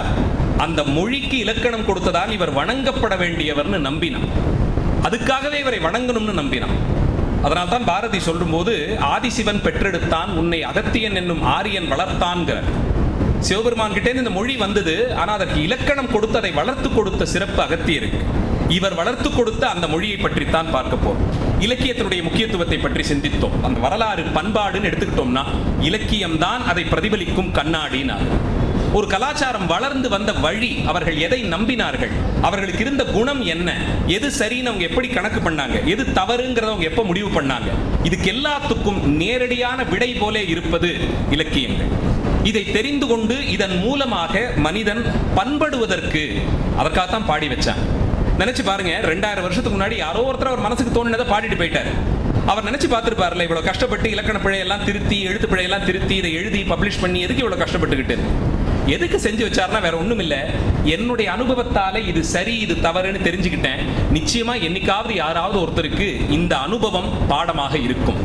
இதை படிச்சு பார்க்கும்போது ஓஹோ அப்பவும் இந்த மாதிரி ஒன்று நடந்திருக்கா, அதுக்கு இதுதான் விடையா, இதை நாமே பண்ணுவோமேன்னு அவனுக்கு ஒரு எண்ணம் வரட்டும்னு உதவி செய்வதற்காக. இதை எழுதின பல பேரோட பேர் நமக்கு தெரியல, நிறைய பேரோட பேர் தெரியுது. ஆனா பேரை இடம்பெற செய்வதெல்லாம் கடந்து விருதுகளுக்குங்கிறத தாண்டி இதை பாடினா நமக்கு பரிசு கொடுப்பாங்க, இதனால நம்ம சம்பாதிக்கலாம், அதை நினைக்கவே இல்லை. இது ஒரு நல்ல பழக்கம். இது எனக்கு உதவியா இருந்திருக்கு. தனி மனிதனாக என்னை இது உருவாக்கி இருக்கு. சரியான பாதையில போறதுக்கு இது எனக்கு உதவி செஞ்சிருக்கு. இது எழுதி வைக்கப்படணும். அப்பதான் வர்றவனுக்கு என்னைக்காவது இது தேவைப்படுங்கிற ஒரு எண்ணம் வர காலந்தோறும் அப்பப்ப இருந்தவங்க அதை எல்லாத்தையும் எழுதி எழுதி எழுதி வைத்து அடிப்படையான அறச்செயல்கள்ல இருந்து, தர்மம் அப்படின்னு ஒரு வார்த்தை தமிழ்ல அறம் அப்படின்னு சொல்லுவோம். திருக்குறள்ல கேள்விப்பட்டிருப்பீங்களே, அறத்துப்பால் அப்படின்னு ஒரு முதல் ஒரு குறிப்பிட்ட அதிகாரங்கள்லாம் பாடியிருப்பாங்க. எப்படி நாம இருக்கணும், அவ்வளவுதான். ரொம்ப சிம்பிளா சொல்லணும்னா அந்த சொல்லுக்கு பொருள் என்ன செய்யலாம் என்ன செய்யக்கூடாது. மாணவர் பருவத்திலே மாணவர்களாக நம்ம இருக்கக்கூடிய இந்த வயசுக்குள்ள நான் எது சரி எது தப்பு, எதை செஞ்சா இந்த சமுதாயம் ஏற்றுக்கொள்ளும், எதை செய்தால் ஏற்றுக்கொள்ளாது, இந்த அடிப்படையை உங்கள் அளவிலே அடுத்த வயதுக்கு போகும்போது ஒரு படித்து முடித்தாகிவிட்டது, அந்த படிப்புக்காக ஒரு அறிவை நாம் வளர்த்து கொண்டிருக்கிறோம், ஒரு தொழிலை நாம் கற்றுக்கொண்டிருக்கோம், அதை வைத்து நாம் பணம் சேர்க்க வேண்டும். பொருள் அதிகாரம்னு பேர் வச்சார். பொருள் அப்படின்னா பணம் சேர்ப்பது, பொருள் ஈட்டுதல். அதற்குள்ள ஒரு அறம் வைத்தார். இப்படித்தான் சம்பாதிக்கும். பணம் பண்றதுதான் வேலைன்னா வழிப்பறி கூட செய்யலாம், திருடி பணம் சேர்க்கலாம், எத்தனையோ பேர் செய்யறாங்களே. அது கிடையாது வழி. தர்மத்திற்கு உட்பட்டு அந்த அறத்திலிருந்து மீறாமல் எது சரியோ அந்த விதத்திற்கு உட்பட்டு தொழில் செய்து அதன் மூலமாக பொருள் சேர்த்து, மூன்றாவதாக இன்பம்னு பேர் வச்சார், இன்பத்து பால்னு வச்சார். இப்படி சேர்க்கப்பட்ட பொருளாலே இன்பத்தோடு இருத்தல், மகிழ்ச்சியாக வாழலாம். திருக்குறள் ஒரு கைட் புக் மாதிரி, ஒரு மேனுவல் மாதிரி. எது சரி, அது சரியான பாதையிலேயே போய் அதன் மூலமாக பொருள் சேர்த்து அதன் மூலமாக மகிழ்ச்சியோடு வாழ்வது, இப்படித்தான் தொகுக்கிறாங்க. இப்போ வாழ்க்கை முறை எப்படி இருக்கணும்ங்கிறத வடிவமைத்து சொல்லி இந்த பருவத்திற்கு இந்த வயசிற்கு இது சரியாக இருக்கும்னு சொல்ல ஆரம்பிச்சதுதான் இந்த இலக்கியங்கள். இந்த இலக்கியங்கள்ல அந்த சமுதாயம் எப்படி இருந்தது, அப்ப வாழ்ந்தவர்கள் எப்படிப்பட்டவர்களாக இருந்தார்கள், அவர்களுக்குள்ளே இருந்த உறவு முறைகள் எப்படி இருந்தது, உணவு பழக்க வழக்கம் என்னவா இருந்தது, காலை வேளை எத்தனை மணிக்கு எழுந்திருப்பாங்க அதை கூட பேசியிருக்காங்க. படிக்கக்கூடிய மாணவர்கள் எப்ப எழுந்திருப்பாங்க, வீட்டில் இருக்கக்கூடிய பெரியவர்கள் எப்ப எழுந்திருப்பாங்க, ஊர் எப்போ உறங்க போகும், காலை காட்சி எப்படி இருந்தது. ஒரு அந்த வீட்டில் இருக்கக்கூடிய ஒரு பெண் காலையில எழுந்து வீட்டு வாசல் எல்லாம் பெருக்கி கோலம் போடணும்னு அவ வந்து கதவை திறந்த போது எதிரே கண்ட காட்சி எப்படி இருந்தது. அதுக்கப்புறமா யாரு முதல்ல ரோட்ல நடந்து போனவங்க யாரு, என்ன மாதிரி சத்தங்கள் அங்க கேட்டது, எப்படிப்பட்ட காட்சிகள் இருந்தன. முழுக்க ஒரு திரைப்படம் பார்ப்பது போலே அந்த காலத்தை அப்படியே மீட்டுருவாக்கம் செய்து, பொன்னியின் செல்வன் ஒரு படம் இப்ப வந்தது, பார்த்திருப்பீங்கன்னு நினைக்கிறேன், பகுதி 1, 2 எல்லாம் வந்தது. அந்த படத்திலே ஒரு 1000 வருஷத்துக்கு முன்னாடி வாழ்ந்ததெல்லாம் எப்படி வாழ்ந்தாங்க, என்ன உடை உடுத்தி இருந்தாங்க எல்லாம் காட்டினாங்க. அது ரொம்ப தவறா இருந்தது, அது இருந்துட்டு போட்டோம். ஆனா எப்படி இருந்ததுன்னு ஒரு விதமா அதை யோசிச்சு கொண்டு வந்தாங்கல்ல, அந்த மாதிரி காட்சிகளை இன்னைக்கு நாம் எப்படியெல்லாம் வாழ்ந்தோம், எவ்வளவு செழிப்பாக இருந்தது, அதற்கான விடையாக இதெல்லாம் இருக்கு. இப்போ இன்னைக்கு ஒரு எங்க வயசுக்கெல்லாம் வந்துட்டோம்னாலே உணவு ஒரு பெரிய பிரச்சனையாகுது. என்ன சாப்பிடலாம், எதெல்லாம் கூடாது, இத்தனை நாள் இருந்துட்டு வந்ததுல ஒரு பெரிய மாற்றத்தை எல்லாம் கொண்டு வராங்க. இது சாப்பிடலாம், இது சாப்பிடக்கூடாது, இது இத்தனை நாள் தான் சாப்பிடணும், இது இத்தனை வேளைக்கு தான் இதை சாப்பிடணும், இது எல்லாத்தையும் கொண்டு வராங்க. இப்ப கடைசியா எங்க போய் நிக்கிறோம்னா, சங்க இலக்கியத்துல எந்த உணவெல்லாம் இங்கே பாரம்பரிய உணவாக இருந்ததோ, எதெல்லாம் இங்க வழக்கமாக இருந்ததோ, எது கொள்ளலாம்னு சொல்லப்பட்டதோ அதை திருப்பி சாப்பிடுங்கன்னு சொல்றாங்க. வேற ஒண்ணுமே இல்லை, புதுசா வேற எதுவும் பண்ணல. ரொம்ப சாதாரணமா சொல்லணும்னா, இந்த ஊர் இங்க இருக்கக்கூடிய வெப்பநிலை, இங்கே விளையக்கூடிய தானியங்கள், இதை கொண்டு இங்கே செய்யக்கூடிய அந்த பழைய வகையிலான பண்டங்கள் பண்ணி அதை சாப்பிடுவது போறோம், இதுதான் சரியா இருக்கும்னு கொண்டாந்து இப்ப முடிச்சிருக்காங்க. இது ஆரம்பிச்ச இடத்துக்கே வர்றதுக்கு சரியா 2000 வருஷம் ஆயிருக்கு நமக்கு. அப்ப நடுவிலே வந்த இந்த பழக்கங்கள் எல்லாம் எது சரி எது தவறுன்னு புரிந்து கொள்வதற்கு உறுதுணையாக இருக்கக்கூடியது. காலையில் நான் எழுந்திருக்கிறதுலேருந்து எப்போ என்ன சாப்பிட்றேன், என்ன மாதிரியான வேலைகள் செய்கிறேன், அதில் நான் எப்படி தர்மத்தை பாதுகாக்கிறேன், எந்த பிழையும் செய்யாமல் எப்படி வாழ்கிறேன், இது எல்லாத்தையும் சேர்த்து கணக்கில் எடுத்துத்தான் சங்க இலக்கியங்கள் பேசியிருக்கு. இந்த சங்க இலக்கியங்கள்ல ஒரு தனிச்சிறப்பு, இதை எழுதியவர்கள் யார் யாரெல்லாம் அப்படின்னு ஒரு பட்டியல் போட்டோம்னா, சாதாரணமாக யார் பாட்டு எழுதுவாங்க, புலவர்கள் எழுதுவாங்க. இப்போ சங்க பாடல்கள் பாடினவங்க எல்லாரும் புலவர்கள் எடுத்துடலாமா? மருத்துவர்கள் பாட்டு எழுதியிருக்காங்க, பெரிய அரசர்கள் பாட்டு பாடியிருக்காங்க, ஒரு அரசிகள் பாடியிருக்காங்க, ஒரு பெண்மணி பாடியிருக்காங்க, எத்தனையோ பெண்கள் பாடியிருக்காங்க, தச்சு வேலை செய்யக்கூடியவங்க இருக்காங்க, கல் தச்சு அந்த வேலை செய்யறவங்க இருக்காங்க, இப்படி பல்வேறு வேலைகளில் ஈடுபட்டிருந்தவங்க, ரத்தின கற்கள் அதை வெற்றவங்க இருக்காங்க, சங்கு அறுக்கக்கூடியவர்கள் அவர்கள் பாடியிருக்கார்கள். ஒரு சமுதாயத்தில் படித்தவர்கள் அப்படின்னு ஒரு பட்டியல் கொடுத்துட்டு புலவர்கள் தான் பாட்டு பாட முடியுமான்னு கேட்டா இல்ல, சங்க இலக்கியத்திலே பாடக்கூடிய அளவிற்கு சாமானிய மக்களும் அப்போது பயின்று இருந்தார்கள் அப்படிங்கிறது ஒரு தனித்துவம். இதுல இந்த விதத்தில் தான் உலக இலக்கியங்களிலே இல்லாத சிறப்பு சங்க இலக்கியத்துக்குன்னு சொல்றோம். ரொம்ப சாமான்யமாக தொழில் செய்து கொண்டிருந்தவர்கள், அவர்கள் அளவில் அந்த பணி அவங்களுக்கு தெரியும், அதை நல்லா செய்வாங்க. அவங்களுக்குள்ள தமிழ் ஆர்வம் இவ்வளவு பெருக்கெடுத்து இந்த சமுதாயம் நல்லா இருக்கணும்னு, அப்பா நான் தெரிஞ்சுக்கிட்டேன், நல்லதை நான் பாடி வைக்கணும், இப்படித்தான் இருக்கணும், வீரத்தன்மை இப்படித்தான் இருக்கணும், போர் செய்யறதுனா அதுக்கு இதுதான் தர்மம், அதை மீறி போர் கூட செய்யக்கூடாது, இது செய்தால்தான் இது சரியா இருக்கும், இதை எழுதி வைப்பா, காலாகாலத்துக்கு இது பயன்படட்டும்னு அந்தந்த துறையை சேர்ந்தவர்கள் பலரும் பாடியிருக்காங்க. நான் கேட்ட உடனே புலவர்கள்னு சொல்லிட்டீங்க இல்லையா? புலவர்கள் மட்டும் இல்லை, மொழி பயின்றவர்கள் மட்டும் இல்லை, அரசர்கள் பேரரசர்கள் பாடியிருக்காங்க. அந்த அரசர்களை புலவர்கள் போய் தட்டி திருத்தி இருக்காங்க. இன்னைக்கு நம்மளால நினைச்சு கூட பார்க்க முடியாது. ஒரு 5 வருஷம் தான் அப்படின்னா கூட அவங்களோட போய் நம்மளால மோத முடியாது. அவங்க கிட்ட போய் பேசுறதுக்கு ரொம்ப யோசிப்போம். அந்த காலத்துல ஒரு பேரரசன், ஒரு சோழ பேரரசனை ஒரு புலவர் போய், அப்பா நீ செய்யறது தப்பு, சபையில் உள்ள நுழைஞ்சு சொல்றாரு, இல்ல இந்த மாதிரி நீ செஞ்சிருக்க கூடாது, இது தப்பு, உடனடியாக இதை தடுத்து நிறுத்துங்கிற. எந்த மாதிரி சூழ்நிலையில தெரியுமா? போர் அறிவிச்சாச்சு, 2 பேருக்கு நடுவுல போர் நடக்க போகுது. அதே சோழனுடைய தம்பி ஒரு பக்கத்துல எதிர்க்க நிக்கிறான், 2 பேரும் சண்டை போட்டுக்கிட்டு இருக்காங்க.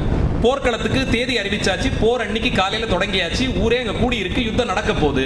நடுவுல தனியா ஒருத்தர் நடந்து போனார், ஒரு புலவர் நடந்து போய் பெரியவனை முதல்ல பார்த்தார். யானை மேல உட்கார்ந்து இருக்கான் போர்க்களத்துல, சங்கு முழங்கினா போர் தொடங்க போகுது. அந்த நிலையில் இவர் நடந்து போனார். கீழே இறங்கி வான்னு, இங்க வா, நீ கீழே இறங்கி வா, என்ன காரியம் பண்ணிக்கிட்டு இருக்க, எதிர்க்க நின்றுட்டு இருக்கிறவன கொல்லணும்னு துடிக்கிறியவன் யார்? அவன் உன்னோட உடன் பிறந்தவன். பக்கத்தில் நிற்கிறவங்க எல்லாம் யாரு? எப்படி பார்த்தாலும் உன்னுடைய உறவினர்கள். நீ வென்றாலும் கூட தோற்று போனதாவா. ஏன் தெரியுமா? உன்னை சேர்ந்தவர்களையே சென்று நீ கொன்றிருக்கிறாய். போரிலே நீ வென்றதாக ஆகலாம், ஆனால் உண்மையில் நீ தோத்து போற இந்த இடத்துல. உன்னை நம்பியவர்கள், உன்னுடைய உறவினர்கள், உன்னுடைய நண்பர்கள், அவர்களுடைய உயிரை கெடுத்து நீ உன் தம்பியை வென்று என்ன செய்ய போகிறாய்? வயதிலே மூத்தவன், உனக்கு அனுபவம் இருக்கணும், இறங்கி வான்னு கூப்பிட்டார். இதை ஒரு சாமானிய புலவர் செய்தார். நான் அந்த காலத்தில் அவங்களுக்கெல்லாம் பெருசாக என்ன அறிமுகம் அவங்களுக்கு என்னவா இருந்திருக்க முடியும்? ஒரு புலவர்னாலே வறுமையும் புலமையும் ஒன்றா இருக்கும்னு விளையாட்டா சொல்றது தான். அது உண்மையும் கூட. பல நேரத்தில் பெரிய புலமை இருக்கிறவங்களுக்கு ஒரு அளவில் காசு பணம்லாம் அதெல்லாம் ரெண்டாம் பட்சம், அதை எதுக்கு பெருசாக சேர்த்துக்கிட்டு போருமான அளவுக்கு இருந்தால் போறோம்னு விட்டுடுவாங்க. அதனால வறுமை அங்கே எப்போதும் இருந்துகிட்டு இருக்கும். அந்த புலவர் ஒருத்தர் போய் ஒரு அரசனை கீழே இறங்கி வான்னு கூப்பிட்டு அவன் தலையிலே மோதிர விரலால் குட்டுவது போல குட்டி ஒரு விஷயத்தை சொல்லி கொடுக்குறார். இந்த இடத்துல நீ தோத்துடுவ, ஜெயிச்சதா நினைக்காத, போர்ல ஜெயிச்சாலும் நீ தோத்துட்டேன்னு சொல்ற. எவ்வளவு ஒரு தைரியம் இருக்கணும். எனக்கு ரொம்ப பிடித்த ஒரு அரசி, ஒரு பெண்மணி, 2000 ஆண்டுகளுக்கு முன்பாக இந்திய பாரம்பரியத்தில் பெண்களுக்கு இடமே இல்லை, அவர்களை நாம போர்மான அளவிற்கு அவங்களை அங்கீகாரமே கொடுக்கறது இல்லை, அவர்களை எப்போதும் அடைத்தே வைத்திருக்கிறோம், இப்படி எல்லாம் பேசுறாங்க இல்லையா? 2000 வருஷத்துக்கு முன்னாடி ஒரு பெண்மணி, அந்த பாண்டிய மன்னனுடைய அரசி, அவள் பாண்டிய பேரரசி. அந்த பாண்டியனுடைய நிலைமை, அவன் ஒரு போர்ல போய் இறந்துபட்டு போகிறான். அவன் அங்க எரிக்க போறாங்க. அந்த இடத்துல அவனை சிறை மூட்டி வச்சிருக்காங்க. இந்த அரசி இவள் நின்று பார்க்கிறாள். சுற்றி எல்லாரும் இருக்காங்க. இவள் என்னையும் விட்டுடுங்க, நானும் அந்த சிதையில ஏறிடுறேன்னு போறான்.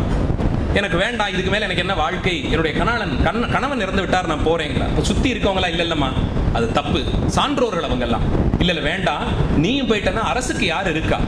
அவர் இருந்த இடத்துல நீ இருந்த அந்த அரசாட்சியை தொடர்ந்து நடத்து அப்படிங்கிற. இந்த பெண்மணி அப்போது இருந்த காலச்சூழலை எவ்வளவு தைரியமா பேசுறா பாருங்க. அவங்களெல்லாம் பார்த்து கேட்கிறா, என் விஷயத்துல ஏன் நீங்க இப்படி ஒரு சூழ்ச்சி செய்றீங்கன்னு கேட்டா. நல்லது தானே பண்றோம், நீ நெருப்புல ஏறி சதி செய்ய வேண்டாம், நாங்க தடுத்து நிப்பாட்டுறோமேமா, நீ என்ன சூழ்ச்சிக்காரங்கன்னு சொல்றேன்னா அவன் நேரடியா அடிச்சா. பல்சான்றீரே பல்சான்றீரே, ஒல்கா சூழ்ச்சி பல்சான்றீரேன்னா. நீங்கள் எல்லாம் சான்றோர்கள், எங்களுடைய அரசவேலை தன்னால் இருந்திருக்கீங்க, அரசனுக்கு அவ்வளவு உபதேசம் எல்லாம் செஞ்சிருக்கீங்க, பெரிய சான்றோர்கள் நீங்கள். ஆனால் என் விஷயத்தில் ஏன் சூழ்ச்சி செய்கிறீங்க? என்னமா சூழ்ச்சி செஞ்சோம்? உன்னை தீயில ஏற வேண்டாம்னு தடுத்து தானே நிறுத்தினோம்னு சொன்னா. இந்த நிலையிலே நான் இருக்கும்போது என் கணவனுடைய தோள்களை தழுவிக்கொள்வதாக நினைத்த அந்த நெருப்பிலே ஏறி விடுவேன். தனித்து ஒரு வாழ்க்கை, அவன் இல்லாமல்ங்கிற அந்த ஒரு வாழ்க்கை எனக்கு எவ்வளவு கடுமையாக இருக்கும் தெரியுமான்னு ஒரு பெண்மணி தனியா நின்று தன்னுடைய உரிமைக்காக குரல் கொடுத்தாள் என்பது 2000 ஆண்டுகளுக்கு முன்பாக இங்கே ஆவணப்படுத்தப்பட்டிருக்கு. அவளே பாடுறாள், தன் நிலையில் அவள் பாடியிருக்கிறாள் இந்த பாடலை. ஓ, பெண் விடுதலை என்பது ஒன்று இங்கே இருந்ததே இல்லை, அவர்களெல்லாம் அடக்கி ஒடுக்கி வைக்கப்பட்டிருக்கிறார். நிச்சயமாக இல்லை. தனக்கான தேவையை பெரிய சபையின் முன்பாக எடுத்து சொல்வதற்கான தைரியம் தனித்திருந்த ஒரு பெண்ணரசிக்கு இருந்திருக்கிறது. அப்படி கண்ட சமுதாயம் தான் இந்த சங்கம். தலைவர் அம்மா அவர்கள் சொல்லியிருந்தாங்க, முதல் சங்கம், இடைச்சங்கம், கடைச்சங்கம், 3 சங்கங்கள் இருந்ததாகவும், இது எல்லாமே மதுரையிலே பாண்டிய மன்னர்கள் கூட்டியதாகவும், அங்கே எல்லாம் உட்கார்ந்து புலவர்கள் பாடி இதெல்லாம் சேர்க்கப்பட்டதாக நம்பப்படுகிறது. அதில் முதல் 2 சங்கங்கள் கடல் கொண்டு போய்விட்டதுன்னு சொல்றோம். அந்த பாடல்களோ அப்போ என்ன நடந்தது, எங்கே இருந்தது, இதெல்லாம் பத்தி நமக்கு அவ்வளவு தெளிவான குறிப்பு இல்லை. கடைச்சங்கம் இன்றைய மதுரையிலே நடந்தது என்று செப்பு பட்டயங்களால் அறியப்படுகிறது. பாண்டியருடைய செப்பு பட்டயத்திலே மதுராபுரியில் சங்கம் அமைத்தேன் அவனே சொல்லிக்கிறான். இப்போ தமிழ் எப்படி நடந்ததுன்னு கேட்டா, அந்த புலவர்கள்லாம் வெவ்வேறு ஊரை சேர்ந்தவர்கள், வெவ்வேறு நாட்டை சேர்ந்தவர்கள். அவங்கெல்லாம் சித்திரை மாதத்தில் அங்கே ஒன்று கூடுவார்களாம். நல்ல வேனில் காலம், ஸ்ப்ரிங் சீசன், இப்போதான் பூவெல்லாம் பூத்திருக்கும், பழங்கள்லாம் நல்லா கனிந்திருக்கக்கூடியது, நம்ம வருஷப்பருப்பை கொண்டாடுறோமே அந்த காலச்சூழலில் தான் புலவர்கள் அத்தனை பேரும் சித்திரை மாதத்தில் அங்கே ஒன்று கூடுவார்களாம். ஒன்று கூடி அவரவர்கள் பாடிய பாடலை மற்றவர்கள் முன்பாக படித்து காண்பித்து அதை எல்லாரும் இவாலுவேட் பண்ணுவாங்க. எப்படி நம்ம ஒரு ப்ராஜெக்ட் முடிச்சோம்னா கிளாஸ் முன்னாடி ப்ரெசென்ட் பண்ணுவோம், அதில் இருக்கக்கூடிய சரி தவறெல்லாம் என்னன்னு டீச்சர் சொல்லுவாங்க, ஃப்ரெண்ட்ஸ் சிலர் கமெண்ட்ஸ் கொடுப்பாங்க. அந்த மாதிரி இந்த புலவர்கள் அவரவர்கள் எழுதியதை இங்கே படித்து காண்பிக்க எதிரே இருந்தவர்கள் அதை பற்றிய குறிப்புகள் எல்லாம் கொடுப்பாங்களாம். ஓ, மறுபடியும் சொல்றேன், 2000 வருஷத்துக்கு முன்னாடி ஒரு அசஸிங் சிஸ்டம் இருந்திருக்கு, அசஸ்மெண்ட் ஒன்று நடந்திருக்கு. இது சரியா இருக்கு, இது தப்பா இருக்கு, அப்பா இது சமுதாயத்துக்கு பயன்படும், இது பயன்படாதுங்கிறத அங்க இருந்த ஜட்ஜஸ் எல்லாம் சேர்த்து டிசைட் பண்ணி அப்ரூவ் பண்ணுவாங்க. அதுக்கப்புறம் அந்த பாடல் சங்கத்தால் ஏற்கப்படும். சங்கத்திலிருந்து ஒரு நூலகத்தில் அந்த பாடல்களை சேகரித்து வைப்பார்கள். அதுதான் இங்கே கடைசி வரைக்கும் தங்கி இருக்கும். மற்ற பாடல்கள் வேண்டாம்னு சொல்லிடுவாங்க. என்ட்ரிஸை ரிஜெக்ட் பண்ணிடுவாங்க. இல்லை அது சரியா இல்லை, அதில் பிழை இருக்கு அப்படின்னா அது நமக்கு சரிப்படாதுப்பா, அதை தள்ளிடு. ஏன்னா இது ரொம்ப கற்றறிந்த சான்றோர்கள், எல்லாரும் பெரியவங்க, அவங்களுக்கு முன்பாக இருக்கக்கூடியது. மனிதர்களுக்கு நன்மை செய்யணும்னு நாம் இருக்கோம், பொதுமக்களுக்கு நன்மை செய்யணும்னு நாம் இருக்கோம்னு இப்படி பாடல்களை தொகுத்து தொகுத்து சங்க காலத்திலே சேர்த்து, அதனால்தான் இதற்கு சங்கம் அப்படின்னு பெயர் வச்சாங்க. ஆங்கிலத்தில் மொழிபெயர்க்கலாம்னா ஒரு அகாடமின்னு சொல்லலாம், ஒரு ஸ்காலர்லி அகாடமி. வெறும் கற்றறிந்த சான்றோர்கள் ஒன்று கூடக்கூடிய இடமாக இருந்தது. படித்தவர்களுக்கு அவர்களை கொண்டு சமுதாயத்திற்கு நன்மை செய்யணுங்கிற நம்பிக்கையோடு தோற்றுவிக்கப்பட்டதா இதை பார்க்கிறோம். நினைத்து பாருங்கள், அரசர்களுக்கு இருக்கக்கூடிய பணிக்கு நடுவில் போர் நிறைய நடக்கும், படையெல்லாம் கூட்டணும், எதிரிகள் தேர்ந்து பாதுகாக்கணும், மக்களுக்கு தேவையான உணவை சேகரித்து வைக்கணும், விவசாயம் நல்லா நடக்கணும், மக்களினுடைய மற்ற தேவைகள் எல்லாம் சீர் செய்யணும். ஏதோ கல்விச்சாலைகள் வைக்கலாம், பள்ளிக்கூடங்கள் நடத்தலாம், பல்கலைக்கழகங்கள் நடத்தலாம், இதெல்லாம் அரசர் செய்யலாம். ஆனால் இதுக்கெல்லாம் நடுவில் கற்றறிந்த சான்றோர்களை ஒன்று கூட்டி உங்களுக்குள்ள நல்லது கெட்டதெல்லாம் பேசி தீர்த்து இதெல்லாம் வருங்காலத்திற்கு மக்களுக்கு பயன்படும் விதமாக பாடல்களாக பாடி வையுங்கள்னு ஒரு அரசன் நினைக்கணும்னா சாமானிய காரியம் இல்லை. அவனுக்கு இருக்கக்கூடிய வேலைகளுக்கு நடுவே, இப்போ நம்ம மக்களாட்சியில் இருக்கோம், போர்கள்லாம் பெருமளவு குறைந்திருக்கிறது, நாமே நமக்கான தலைவர்களை தேர்ந்தெடுக்கிறோம், இதெல்லாம் இருக்கு. அப்போ இருந்த அரசர்கள் முடியாட்சியில் இருந்தார்கள். போர்கள் சர்வசாதாரணமாக நடக்கும், உள்நாட்டிலே கலகம் வராம பார்த்துக்கணும், எல்லைகள் எப்போதும் பாதுகாப்போடு இருக்கணும், எல்லா தரப்பு படைகளும் எப்போதும் சித்தமா இருக்கணும், கூடவே இருப்பவர்களாலேயே பிரச்சனை வரலாம், எல்லாத்தையும் பார்த்துக்கிட்டு இருக்கிறதுக்கு நடுவுல மக்களுக்கு காலந்தோறும் நன்மை செய்யும் விதமாக எதெல்லாம் சரியோ அதையெல்லாம் பாட்டா பாடுங்க, அதுக்கான உதாரணங்களை அங்கேயே வையுங்க, இதை நாம் பிரகடனப்படுத்துவோம், இதை ஆவணப்படுத்தி வைப்போம், வருங்காலத்திற்கு மக்கள் இதை படித்து இது சரி இது தப்பு, இப்படித்தான் வாழ்ந்து வந்திருக்கிறோம், இதுதான் வாழ்க்கை முறைங்கிறத தெரிந்து கொள்ளட்டும்னு அரசர்கள் இதுக்கு முக்கியத்துவம் கொடுத்து பெரிய நிதியை கொடுத்து, அதுவும் இதை நடத்தின இடம் இந்த படத்தில் நீங்க பார்க்கக்கூடிய மீனாட்சி அம்மன் திருக்கோயில், கோயிலுக்குள்ளேயே இந்த தமிழ்ச்சங்கம் இருந்திருக்கிறது. இப்போ இறைவனுக்கு என்ன முக்கியத்துவம் தருகிறோமோ தனி மனிதனுடைய வளர்ச்சிக்கு அந்த முக்கியத்துவத்தை கொடுத்திருக்கிறோம். சமயம் சார்ந்து இது சரி இது தப்பு, தர்மம் இதுதான், இது இந்த பக்கம் நின்னுட்டோம்னா இது அதர்மம், இதுக்கு நாம போகக்கூடாதுன்னு இந்த பக்கத்திலேயே நிக்கணும்னு வலியுறுத்துவதற்கு கோயிலிலேயே அறத்தை போதித்தான். அதனால தான் இன்னைக்கு கோயில்கள் பாதுகாக்கப்பட வேண்டும், பழைய கோயில்கள்லாம் ரொம்ப பாதுகாப்பா இருக்கணும்னு சொல்றதுக்கு காரணம் இந்த இடத்தில் தான் அறச்சாலைகள் நடந்தன. கோயில்களுக்குள்ளேயே தான் மருத்துவம் பார்க்கப்பட்டது. இங்கே திருபுவனைன்னு ஒரு ஊர் இருக்கு, அங்கே ஒரு சோழர் காலத்திய கோயில் இருக்கிறது, தொல்லியல் துறையாலே பாதுகாக்கப்படுகிறது. பாண்டிச்சேரி கொஞ்சம் வெளியில் இருக்கக்கூடிய ஊர் திருபுவனை, அங்கே ஒரு கடிகாஸ்தானம் இருந்திருக்கிறது. கடிகாஸ்தானம்னா ஒரு யூனிவர்சிட்டி. அந்த கோயில் அங்கே இருந்ததற்கே காரணம் அங்கே ஒரு பெரிய யூனிவர்சிட்டி இருந்ததுனால தான். யூனிவர்சிட்டியை இழந்துட்டோம், கோயில் ஏதோ தப்பிச்சிருச்சு. அதனால தான் இந்த நன்மைகள் எல்லாத்தையும் கோயில்களோடு சேர்த்து சேர்த்து சேர்த்து வச்சாங்க. அம்மையார் சொன்னபடிக்கு ஒருவனுடைய ஒரு நாட்டை அழித்து அவனை நீ வெற்றி கொள்ள வேண்டும் என்றால் அவனுடைய கலாச்சாரம், மொழி, பண்பாடு இதை குறிவைத்து தாக்கு அப்படின்னு அவன் ரொம்ப தெளிவாக தான் முடிவு பண்ணி இருந்திருக்கான். அந்த கோயில் தனியா இறைவனுக்குன்னு மட்டுமே தோன்றிய கோயில் இல்லை, அங்கே ஒரு பல்கலைக்கழகம் இருந்தது திருபுவனையில், அதற்காக வேண்டி ஒரு கோயிலும் ஏற்பட்டது. அத்தனை வாசிப்புகள் நடந்திருக்கு, எவ்வளவோ காவியங்கள் அங்கே வாசித்திருக்கிறார்கள் 1000 ஆண்டுகளுக்கு முன்பாக. அந்த அளவில் கோயிலிலேயே ஒரு சங்கத்தை வைத்து தனி மனிதனுடைய முன்னேற்றத்திற்கும் கோயில்தான் இடமாக இருக்கும்னு பார்த்து அதை அங்கே நிறுவி புலவர்கள் எல்லாம் அங்கே ஒன்று கூடி ஆராய்ச்சி செய்து ஒருவரோடு ஒருவர் கலந்து பேசி பல்வேறு மாற்றங்கள் எல்லாம் செய்து கடைசியா இந்த பாடல் இதை தொகுப்போம். எதுக்கு அவங்களுக்கு இந்த வேலை? அவங்களுக்கு இருந்த பிரச்சனைக்கு நடுவில் என்னைக்கோ யாரோ வரப்போறான், அவன் படிக்க போறான், அவனுக்கு ஒரு நன்மை செய்யணுமான்னு யோசிக்காமல், பிறர்க்கென யோசிக்காமல், தனக்கென யோசிக்காமல் பிறர்க்கென யோசித்து, தர்மத்தினுடைய அடிப்படையே அதுதான். தனக்கென முயலானோந்தாள் பிறர்க்கென முயலுனர் உண்மையானே, இதுவும் சங்கப்பாடல் தான். யாரால் தெரியுமா இந்த உலகம் இயங்கிக் கொண்டிருக்குன்னு கேள்வி கேட்டு பாடுறார் ஒரு சங்க புலவர். ரொம்ப பிரபலமான பாடல் அது. பெரும்பாலும் நாங்கள் படித்த போதெல்லாம் மனப்பாட செய்யுளாக இருந்தது, உங்களுக்கு இருக்கான்னு தெரியல. உண்டாலம்ம இவ்வுலகம்னு ஆரம்பிக்கும். உங்கள் ஆசிரியர்கள் நிச்சயமாக படிச்சிருப்பாங்க. இந்த உலகம் எதனால் இயங்கிக் கொண்டிருக்கிறது ஒரு கேள்வி வருது ஒரு புலவருக்கு. அப்பா என்ன காலையில் சரியா 5:30 6 மணிக்கு சூரியன் உதிச்சிடுறாரு, எதுக்காக அவர் இப்படி தோன்றி வராரு? அவர் வந்த உடனே பறவைகள் எல்லாம் பாட ஆரம்பிக்குதே, நாமும் தூக்கம் கலைஞ்சு எழுந்திருச்சுக்கிறோமே, இன்னைக்கு என்ன செய்ய போறோம்னு யோசிக்கிறோமே, அந்த நாளை வீணாக்காமல் ஏதாவது பயனுள்ளதாக செய்கிறோமே, மாலை வேளையில உடம்பு தானா ஒரு அசதி ஏற்படுதே, வீட்டுக்கு போயிட்டு எதையாவது சாப்பிட்டுட்டு தூங்கினா போறோம்னு தோணுதே, அன்று மாலை வந்து குடும்பத்தோடு மகிழ்ச்சியாக இருக்கிறோமே, இருள் சூழ்ந்த உடனே உறக்கம் வருதே தூங்கிடுறோமே. இந்த சிஸ்டம் இருக்க, இந்த அமைப்பு யார் ஏற்படுத்தி கொடுத்தா? ஏன் தினம் இது நடந்துகிட்டு இருக்கு? இதுல ஏன் மாற்றம் வர மாட்டேங்குது? ஒரு நாள் சூரியன் வராமல் போயிட்டாருன்னா ஏன் அப்படி ஏன் ஆக மாட்டேங்குது? இப்படி ஒரு சந்தேகம் ஒரு புலவருக்கு வந்திருக்கு. அவர் யோசிச்சு யோசிச்சு யோசிச்சு பார்த்து, யார் இதை நடத்துறா? இவ்வளவு துல்லியமா இதை யார் நடத்திக்கிட்டு வரா? ஏன்னா நான் பார்த்த காலத்திலேருந்து காலையில சூரியன் உதிச்சிடுறார், சாயங்காலம் 5-6 மணி வரைக்கும் இருக்கார். எங்க அப்பாவும் அப்படித்தான் சொல்லியிருக்காரு, எங்க பாட்டனாரும் அப்படித்தான் சொல்லியிருக்காரு. அட, காலம் தோன்றியதுலேருந்து இப்படித்தான் இருக்கான். இந்த உலகம் பிழை செய்யாமல் இந்த மாதிரி சுழலுவதற்கு யார் உதவி செய்யறது? யாரால் இது நடக்குதுன்னு ஒரு கேள்வி வருது அவருக்கு. சூரியனை யார் இப்படி இருக்கணும்னு யார் மிரட்ட முடியும்? அவர் நான் இப்படி இருக்க மாட்டேன், நான் 2 நாள், நான் எத்தனை வருஷமா இப்படியே இருந்துட்டேன், நான் நாளைக்கு கொஞ்சம் மெதுவாக தான் எழுந்திரிக்க போறேன், 10 மணிக்கு மேலே தான் எழுந்திரிக்க போறேன் நினைச்சிட்டாருன்னா, இல்லை எனக்கு வேண்டாம்ப்பா, ஒரு 5-6 மணி நேரம் விடுங்க, என்னை வச்சுட்டு ஏன் இப்படி படுத்துறீங்க அப்படின்னு அவர் நினைச்சிட்டாருன்னா. ஆனால் அப்படி நினைச்சது இல்லாமல் அவர் நடந்துகிட்டே இருக்கே. இப்படி காலை ஆனால் சூரிய உதயம் அதுலேருந்து தொடங்கி ஒவ்வொரு ஒரு 3-4 மாதத்துக்கு ஒரு வாட்டி இந்த வெப்பநிலை மாறுது. ஒரு 2 மாசம் முன்னாடி வரைக்கும் ஒரு அளவுக்கு குளிர்ச்சி இருந்தது, இப்போ ஒரு திடீர்னு ஒரு வெப்பம் கூடுது, அடுத்து ஒரு மழை வரும், அந்த மழைக்கு அப்புறம் மறுபடியும் குளிர்ச்சி. இந்த சுழற்சி இதை யார் ஏற்படுத்துறா? இவ்வளவு துல்லியமா இது ஏன் நடக்கணும்னு ஒரு சந்தேகம் வருது ஒருத்தருக்கு. யாராவது இதுக்கு ஒரு கம்பெனி வச்சு நடத்திக்கிட்டா இருக்காங்க? யாராவது அதை மானிட்டர் பண்றாங்களா? யாரும் பண்ணல. நம்மள அம்மா எப்படி கட்டப்பட்டு காலையில் எழுப்ப ஒவ்வொரு நாளும் எழுப்பி தானே அனுப்புறாங்க. அப்பதான் ஆரம்பம், இன்னொரு 10 நிமிஷம், இன்னொரு 5 நிமிஷம்னு. அந்த மாதிரி இல்லாமல் சூரியன் சரியா எழுந்திருக்கிறாரு, கேட்டுட்டு பாடுறார், உண்டால் அம்மா இவ்வுலகம்ங்கிற. இந்த உலகம் எதனால் இருக்கு தெரியுமா? நான் புரிஞ்சுக்கிட்ட அளவில் இப்படித்தான், இந்த காரணத்தால் தான் இருக்கிறது என்றார்.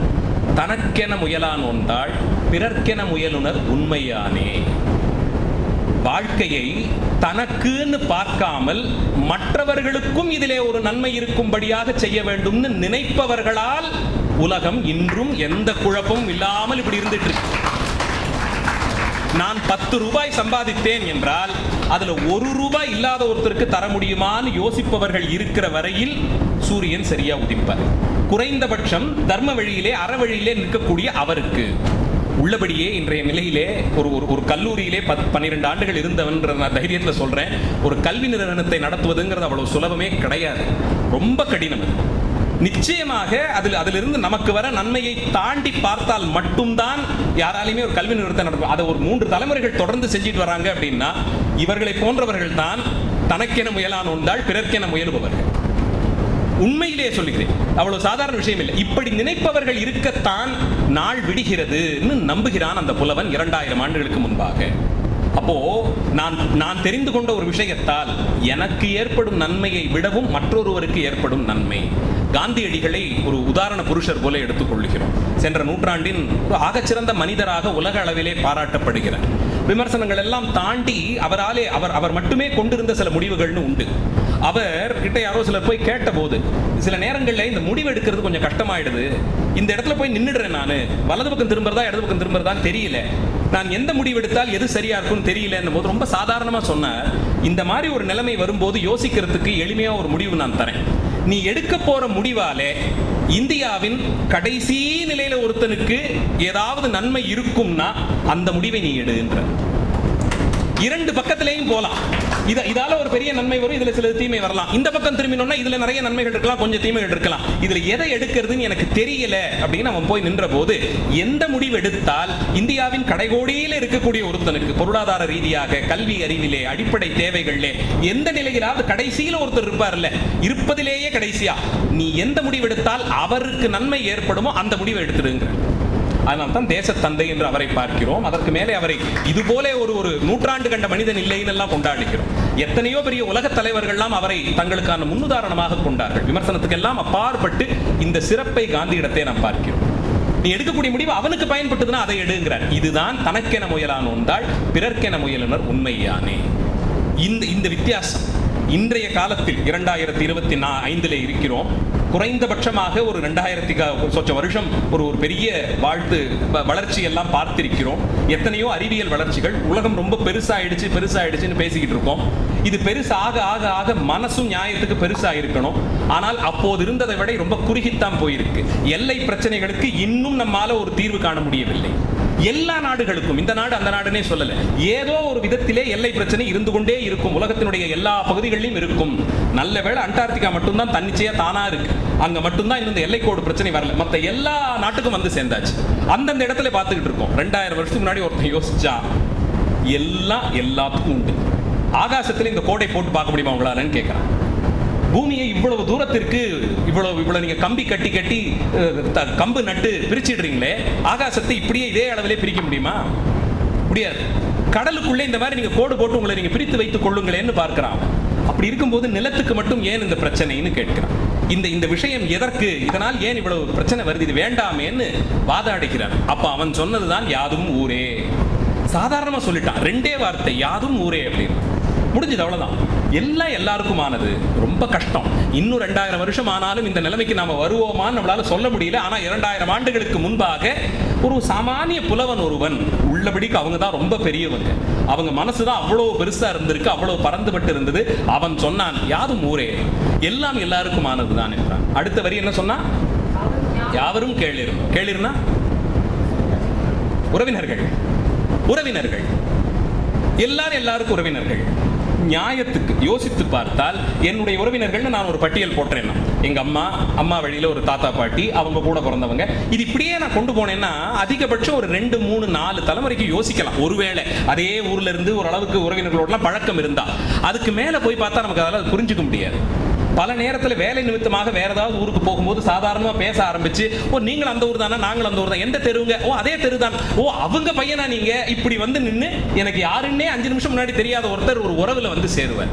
இப்படி பார்க்க ஆரம்பித்தோம் என்றால், எங்கேயோ வீதியில போகும்போது யாரோ ஒருத்தர் மேல நம்ம வண்டியை இடிச்சிடுறோம், இறங்கி அவரோட பயங்கர சண்டை போடுவோம், கண்ணா பின்னான்னு திட்டி தீர்ப்போம். யோசிச்சு பாருங்க, அவங்க உங்களுக்கு உறவா கூட இருக்கலாம்.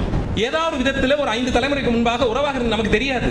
அவன் என்ன பண்றான் இந்த புலவன், இப்படியே யோசித்துக் கொண்டு பெரிதாக்கி கொண்டே போனால் ஏதோ ஒரு விதத்தில் அத்தனை பேரும் உறவிலே வருவார்களப்பா. அதனால் அவர்களை நீ இப்படி யோசிக்காதே. அதனால தான் காளிதாசன் சொல்லும் போது, காளிதாசன் வடமொழியிலே சிவபெருமானை வாழ்த்தணும்னு ஒரு இடம் வந்தபோது என்ன சொல்லி வாழ்த்துவது சிவபெருமானைன்னு பார்த்தான். கடைசியா சொன்னான், ஜகத பிதரம் வந்தே பார்வதி பரமேஸ்வரோ. வேற ஒண்ணும் இல்லை, ஜகம்னா உலகம். ஜகத்துக்கு தந்தையான பார்வதி பரமேஸ்வரர்கள், தாய் தந்தையரான இறைவனும் இறைவியும் நான் வணங்குகிறேன். நீங்க எந்த மதத்தை சேர்ந்தவர்களாக இருந்தாலும் ஏதோ விதத்தில் அது அப்படியே வளர்ந்து கொண்டே போய் இறைவன்கிட்டே இவர்கள் வந்தார்கள் ஒரு ஆணையும் ஒரு பெண்ணையும் தான் சொல்லியிருப்பாங்க. அப்படி பார்த்தோம்னா இந்த உறவு முறை என்பது எல்லோரையும் உள்ளடக்கியதாக ஏதோ ஒரு இடத்துல வந்து சேர்ந்துரும். அது என்னைக்கு தோணுச்சோ நமக்கு தெரியாது, எப்பயோ தோன்றி விட்டது. இத்தனை 1000 ஆண்டுகள் கழித்து காலத்தினால இவ்வளவு பிரிந்திருக்கிறோம், ஒன்று சேரணும்னு முடிவு எடுத்துட்டா யாவரும் கேளிர். அத்தனை பேரும் உறவிலே வரக்கூடியவர்கள் என்று ஒரு விடையை கொடுக்கிறார்.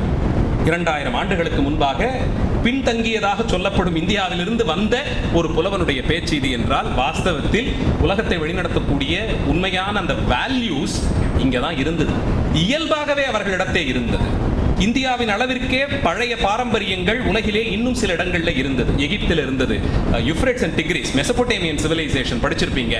சீனாவில் அதே அளவுக்கு பழமையானது ஒன்று இருந்தது. தென் அமெரிக்காவில் இருந்தது. இந்த 5-6 நாகரீகங்கள் தான் தொன்மையானதுன்னு அடையாளப்படுத்தப்படுகிறது. இந்திய நாகரீகம் தவிர மீதி எல்லாம் அழிந்துபட்டு போச்சு. மீதி எல்லாமே அருங்காட்சியகத்தில் மியூசியத்தில் வச்சிருக்காங்க. தொல்லியல்ல படிக்கிறோம், எக்ஸ்கவேஷன் பண்ணி அந்த இடத்துல புதைபொருள் ஆராய்ச்சி செய்து எடுத்து பார்க்கும் அளவில் தான் இருக்கே தவிர அந்த மொழியோ அவர்களுடைய கலாச்சாரமோ நம்பிக்கையோ அவர்கள் கொண்டிருந்த கொள்கைகளோ நூல்களோ கலைப்படைப்புகளோ எதுவுமே வழக்கத்தில் இல்லை. நமக்கு மட்டும்தான் அந்த சிறப்பு இத்தனை காலமும் இருந்தது. உண்மையில் பெருமை கொள்ள தகுந்ததான ஒரு பெரிய விஷயம் இது. அதனால் தான் இதனுடைய சிறப்பை கொஞ்சம் கொஞ்சமா சிதைக்கணும்னு பார்க்கிறவர்களுக்கு நடுவில் நாம ஒரு அடி நடந்தா அவன் 10 அடி கீழே இழுத்து விடுறான். அந்த ஒரு அடியை எல்லாரும் கைகோர்த்து நடக்கணுங்கிறதுக்காகத்தான் இந்த மாதிரியான முன்னெடுப்புகளை எல்லாம் உங்கள் பள்ளியிலே செய்யறாங்க. ரொம்ப அவசியமான முன்னெடுப்பு.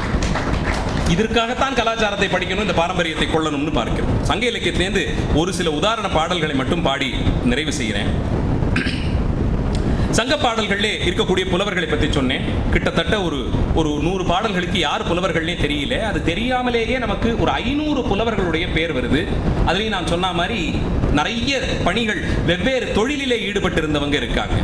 அதில் பெரிய அரசியல் ஆசிரியர்கள் இருந்திருக்காங்க, அரசர்கள் இருந்திருக்காங்க, மருத்துவர்கள் இருந்திருக்காங்க, வணிகர்கள் இருந்திருக்காங்க, பாடம் சொல்லி தர்றவங்களே இருந்திருக்காங்க, அக்கௌண்டன்ட்ஸ் இருந்திருக்காங்க. மதுரை கணக்காயனார் மகனார் நக்கீரனார்னு கையெழுத்து போடுறார் அவர். கணக்காயர் அப்படிங்கிறது இன்றைய சார்ட்டர்ட் அக்கௌண்டன்ட்ஸ். அக்கௌண்டன்ட் ஒருத்தர் ஒரு பெரிய புலவராகவே இருந்திருக்க. மேக்ஸை தவிர நமக்கு எதுவுமே சப்ஜெக்ட் இல்லைன்னு நினைக்கிற அந்த ஃபீல்டில் ஒரு பெரிய புலவர் வந்து அவர் சிவபெருமானுடைய போட்டி போட்டாருலாம் சொல்லி பார்க்கிறோம். இதை விட இன்னொரு தனி சிறப்பு, சங்க இலக்கியங்கள் மட்டும்தான் நாம பாடக்கூடிய சப்ஜெக்டை அகம் புறம்னு 2ஆ பிரிக்குது. ஒரு 3-4 விஷயம் மட்டும் நீங்க தெரிஞ்சுக்கோங்க. அதுவே இன்னைக்கு நீங்க எடுத்த பாடத்துக்கு பெரிய விஷயமா நான் நினைப்பேன். சங்க இலக்கியத்துடைய தனிச்சிறப்பு அகம் புறம்னு ரெண்டா பிரிக்குது. அகநானூறு புறநானூறு இது ரெண்டும் கேள்விப்பட்டிருப்பீங்கல்ல, பள்ளிக்கூடத்தில் படிச்சிருப்பீங்க. அகம் அப்படின்னா, அகம் என்ற சொல்லுக்கு பொருள் புறம்க்கு ஆப்போசிட். அதுதான் அகம் புறம்ங்கிறது ஆப்போசிட். அப்ப அகம்னா என்னன்னு எடுத்துக்கலாம். அகம்னா மனசுன்னு ஒரு பொருள் உண்டு, கேள்விப்பட்டீங்களா? உள்ளுக்குள்ள இருக்கக்கூடியதுக்கு அகம்னு பேர். வீட்டை அதனால்தான் அகம்னு சொல்லுவோம். வீடுகளுக்கு பழைய பழந்தமிழ் இலக்கியத்தில் அகம் அப்படின்னு சொல்றது. எங்களுடைய அகம் இது அப்படின்னு சொல்லுவோம். வீடு உள்ளுக்குள்ள இருப்பது. அப்ப அதற்கு எதிர்ப்புறம் புறம்னா வெளியே இருக்கக்கூடியது. பாடக்கூடிய பாடலின் பொருள் மனசுக்குள்ள ஒரு ஒரு ஒரு ஒரு ஒரு உணர்ச்சி போல பெருக்கெடுத்து வரும்போது அதை அகப்பாடல் அப்படின்னு சொல்லிடுவாங்க. கண்ணுக்கு நேரா பார்க்கக்கூடிய காட்சிகள், வெளிப்படையா தெரியக்கூடிய உணர்ச்சிகளை புறப்பாடல்னு பிரிக்கிறான். இந்த பிரிப்பு தமிழ் இலக்கியத்திற்கே உரித்தான தனித்துவம். வடமொழிக்கு இல்லை, கிரேக்க லத்தீன மொழிகளுக்கு கூட இல்லைங்கிறத தைரியமா சொல்லலாம். தமிழ் இலக்கியத்திற்கே இருக்கக்கூடிய தனித்துவம் அந்த பாடல் பாடக்கூடிய மூட், இமோஷன்ஸ், அந்த உணர்ச்சிகளின் அடிப்படையில் அகம் என்றும் புறம் என்றும் இரண்டாக பிரிக்கிறார். அகம் என்று சொல்லும் போது அதிலே அன்பு இருக்கும், பாசம் இருக்கும், ஒரு தாய்க்கும் மகளுக்கும் இருக்கக்கூடியது இருக்கும், கணவனுக்கும் மனைவிக்கும் இருக்கக்கூடியது இருக்கும், காதலர்களுக்குள்ள இந்த மாதிரி இருக்கக்கூடிய உணர்ச்சிகளை எல்லாம் அகம்னு தனியா வச்சுட்டோம். அந்த அன்பிற்கு, அந்த பாசத்திற்கு வடிவம் கொடுக்க முடியாது. இது முழுக்க உள்ளிருந்து பெருக்கெடுத்து வரக்கூடிய உணர்ச்சி. அதற்கு ஒரு வடிவம் கொடுத்தால் இந்த பாடல் போல இருக்கும். மற்றொரு புறத்திலே வீரம், கல்வி, கொடை, கேட்டு வந்தவர்களுக்கெல்லாம் உதவி செய்யக்கூடிய மனப்பான்மை, யாராவது ஒரு கஷ்டப்பட்டாங்கன்னா அதை பார்த்து மனசு இறங்கக்கூடிய ஒரு இடம், இந்த மாதிரியான உணர்ச்சிகள்லாம் வெளியே வரக்கூடியது புற இலக்கியம்னு பேர் வச்சான். இப்படி உணர்ச்சியின் அடிப்படையிலே இரண்டாக பிரித்த தனித்துவம் சங்க இலக்கியத்திற்கு மட்டுமே உண்டு. அடுத்தது பாடக்கூடிய இடம். ஒரு பாட்டு பாடணும் அப்படின்னா அது எந்த இடத்துல நடக்குதுன்னு சொல்லணும்ல. இப்போ திரைப்படத்தில் பாடல்கள்லாம் வருது, அந்த பாடலுக்கு தகுந்தாற் போலே, அது மெட்ராஸில் அந்த காட்சி நடந்துட்டு இருக்கும், திடீர்னு ஒரு பாட்டு பாடுறதுக்காக காஷ்மீர் வரைக்கும் போயிட்டு வருவாங்கல்ல. அப்போ அந்த பாட்டுக்கு பின்னாடி அது நடக்கக்கூடிய இடத்துக்கு ஒரு முக்கியத்துவம் இருக்கு. அந்த இடம் நம்ம மனசுக்குள்ள ஒரு நிம்மதியை பெருக்கெடுக்கும். இப்போ இது நீங்களாம் ஒரு வீக்கெண்டு சந்தோஷமா இருக்கணும், ஒரு 2 மணி நேரம் ஃபேமிலியோட இருக்குன்னா எந்த இடத்துக்கு போவீங்க? பீச்சுக்கு போவீங்களா? காமனா எதனால் அங்கே போகிறோம்? வீட்டிலே இருக்கிறத விட்டு எதுக்கு பீச்சுக்கு போகிறோம்? ஒரு திறந்த வெளி, காற்று, எதிர்க்கக்கூடிய அந்த பறந்திருக்கும் கடல், அதில் நம்மளை யாரும் அடைச்சி வைக்க முடியாது, அந்த மணல் வெளியில் ஓடலாம், விளையாடலாம், உட்கார்ந்து அந்த கடலை முறைத்து பார்க்கலாம். இதை ஒரு இமோஷன்ஸாக வச்சுக்கிறான். அடுத்தது கடல் ஒரு பக்கம்னா, இன்னொரு பக்கத்தில் உயர்ந்து இருக்கக்கூடிய மலைகள், மலை சார்ந்து இருக்கக்கூடிய ஒரு வெதர். இப்பயாவது வெக்கேஷனுக்கெல்லாம் போகிறோம்னு நினச்சோன்னா, இங்கே ஊட்டி கொடைக்கானல் டிசைட் பண்ணுறோம்ல, அங்கே போனோம்னா அங்கே இருக்கக்கூடிய ஒரு அமைதி, உயர்ந்து இருக்கக்கூடிய மரங்கள், அடர்ந்த காடுகள், அதில் ஒரு 1/2 மணி நேரம் எந்த பேச்சும் இல்லாமல் நம்ம ஒரு வாக்கிங் போயிட்டு வந்தோம்னா மனசுக்கு அது ஏதோ ஒரு திருப்தியாக இருக்குது. காலை வேளையில் அந்த பனி பெய்யும் போது அங்கே ஒரு சேரை போட்டுட்டு காஃபி சாப்பிடும்போது ஒரு நிம்மதி இருக்குது. நாம வீட்லேயும் உட்காந்து அதே காஃபி தான் குடிக்க போகிறோம். ஆனால் வீட்டில் சாப்பிடக்கூடிய அந்த காஃபிக்கும் அங்கே போய் உட்காந்து கொடைக்கானல்ல எதிர்க்க இருக்கிற பள்ளத்தாக்க பார்த்துட்டு ஒரு காஃபி சாப்பிடும்போது இது ரெண்டுத்துக்கும் வித்தியாசம் இருக்குல்ல. அது ஏதோ மனதுக்குள்ளே ஏதோ ஒரு நிம்மதியை கொடுக்குது, ஒரு விதமாக நம்மளை சாந்திப்படுத்துது. அது அடுத்த ஒரு 3-4 மாசத்துக்கு மனசுக்குள்ள ஓடிக்கிட்டு இருக்கும். ஒரு பிரேக் வேணும், ஒரு வெக்கேஷன் வேணும்னு போறோம்ல. அப்போ மலைகள் அது சார்ந்து அதுக்கு ஒரு இமோஷன் உண்டு. அதே போலே இன்னும் வறண்டு இருக்கக்கூடிய பாலைவனம், அடர்ந்து இருக்கக்கூடிய காட்டுப்பகுதி, நாமெல்லாம் இருக்கக்கூடிய இந்த மாதிரி நகர்ப்புறம், இதுக்கும் ஒரு இடம் இருக்கு. இது இல்லைன்னு சொல்லிட முடியுமா? ஊருக்குள்ள திருவிழா நடக்குதுன்னா அதில் போய் கலந்துக்கிறோம்ல. அது மலையிலையும் நடக்கல, கடல்லையும் நடக்கல, நாம இருக்கக்கூடிய அதே ஊர்ல நடக்குது. ஆனா அங்க போடக்கூடிய கடைகள், அங்க நடக்கக்கூடிய வாத்தியம், அங்க இருக்கக்கூடிய ஃப்ரெண்ட்ஸோட சேர்ந்து பேசி, அப்போ ஊருக்குன்னு ஒரு இமோஷன் இருக்கு. இப்படி 5 வகையாக லேண்ட்ஸ்கேப்பை பிரிக்கிறான். இருக்கக்கூடிய அந்த பகுதிகளை 5ஆக பிரிக்கிறார். குறிஞ்சி, முல்லை, மருதம், நெய்தல், பாலை, இதெல்லாம் எல்லாரும் கேள்விப்பட்டிருப்பீங்க. மலையும் மலை சார்ந்த இடமும், காடும் காடு சார்ந்த இடமும், வயலும் வயல் சார்ந்த இடமும், கடலும் கடல் சார்ந்த இடமும், இதை தாண்டி பாலைங்கிறது வறண்டு இருக்கக்கூடிய பகுதியின் 5ஆக பிரிக்கிறார். மனசு ரொம்ப சந்தோஷமா இருக்கும்போது ஒரு திறந்த வெளியிலே அப்படி ஓடி பாடி மகிழக்கூடிய ஒரு இமோஷனுக்கு ஒண்ணு. ரொம்ப மனசு இறுக்கமா இருக்கும்போது, ஒரு துக்க சூழ்நிலையில் இருக்கும்போது தனியா போய் ஓரமா உட்கார்றதுக்குன்னு ஒரு இடம். இப்படி அந்த இமோஷனுக்கு தகுதியா ஒரு லேண்ட்ஸ்கேப்பை கிரியேட் பண்றோம். அப்போ எவ்வளவு யோசிச்சிருக்கணும், எத்தனை வருஷங்கள் இதெல்லாம் பழகி இருக்கணும். காதலனும் காதலியும் சந்திக்கிறதுக்கு அதுக்கு ஒரு இடம் இருக்கு. கணவன் மனைவியும் சந்திப்பதற்கு அதுக்கு ஒரு இடம் இருக்கு. கணவன் ஊருக்கு போயிருக்கார், அந்த மனைவி ரொம்ப நாள் ஆச்சு வரேன்னு சொன்னார், வரல, மனசு வருத்தப்படுறா, அதுக்கு ஒரு பேக்ரவுண்ட் இருக்கு. பிள்ளைகளோடு சேர்ந்து குடும்பமாக மகிழ்ச்சியாக செலவு செய்வது, அதற்கு ஒரு இடம் இருக்கு. இப்படி தனித்தனியே அந்தந்த உணர்ச்சிக்கு தகுதியாக ஒரு இடத்தை கொடுத்தான். அப்ப என்ன பண்றான் இவன், இந்த இடம் இந்த மாதிரி உணர்ச்சிக்கு பொருந்தி வருதுங்கிறத சைக்கலாஜிக்கலா, இதுக்குள்ள நிறைய ஹியூமன் சைக்காலஜி உள்ள போகுது. இந்த மாதிரி இடத்துல இருக்கும்போது நமக்கு ஒரு திருப்தி இப்படி ஏற்படும், நம்மளோட மூட் இந்த மாதிரி மாறும், அந்த மாதிரி அவன் யோசிக்க ஆரம்பிக்கிறான். பள்ளி மாணவர்களா உங்ககிட்டயே கேட்கிறேன், திங்கட்கிழமை காலைக்கும் வெள்ளிக்கிழமை மாலைக்கும் வித்தியாசம் இருக்கா இல்லையா? அந்த மாதிரி தான் அந்த நேரம், அந்த இடம், அதற்குன்னு ஒரு ஒரு ஒரு உணர்ச்சியை நமக்குள்ள ஏற்படுத்தும். அது நமக்குள்ள ஒரு உணர்ச்சி ஏற்படுத்தும். அதை 2000 வருஷத்துக்கு முன்னாடி அவன் ரொம்ப டீடைல்டா ஸ்டடி பண்றான். அதுல சைக்காலஜி நிறைய இருக்கு, சைக்காட்ரி இருக்கு, அதெல்லாம் மனசை பதப்படுத்தும்னு அவன் நினைக்கிறான். அதனால அது மாதிரியான உணர்ச்சிகளை கொண்டு வந்து இப்படி ஒவ்வொன்றா சீசன்ஸ் அந்த மாதிரி யோசிக்கிறான். நல்ல பிரைட் சம்மர் டே, அப்பா அம்மா எதுவும் திட்ட மாட்டாங்க, லீவ் வேற விட்டுடுவாங்க, ஃப்ரெண்ட்ஸோட எங்கேயாவது போகலாம், விளையாடலாம், மழை இருக்காது, ஓப்பன் கிரவுண்டில் போய் ஜாலியாக விளையாடலாம். எங்களுக்கெல்லாம் ஸ்கூல் படிக்கும்போது இந்த ஒரு ஆகஸ்ட் செப்டம்பருக்கு அப்புறமே ஒரு மாதிரி வருத்தமாக ஆரம்பிச்சிடும். மழை பெஞ்சிரும், ஸ்போர்ட்ஸ் பீரியடை கட் பண்ணிடுவாங்க. கிரவுண்ட் ஃபுல்லாக தண்ணியாக இருக்குது, ஸ்போர்ட்ஸ் பீரியட் கிடையாது. மேக்ஸ் டீச்சர் அந்த பீரியட் பாரோ பண்ணிட்டு கிளாஸ் எடுப்பாங்க. அப்போ மழை வந்துருச்சு அப்படின்னா ஏதோ ஒன்று நம்மளை தடுத்து நிப்பாட்டுது, வெளியே போக முடியல, பழைய மாதிரி நம்மளால இருக்க முடியல, இப்போ வீட்டுக்குள்ள தான் அடைந்து கிடக்கணும்னு போது இமோஷன்ஸ் ரொம்ப டிராப் ஆகுது. அப்ப இருக்கக்கூடிய அந்த மனநிலை அது மாற்ற செய்யணும். இப்படி வெப்பநிலையை பார்க்கறான், வெதர் கண்டிஷன், சீசன்ஸை பார்க்கறான்.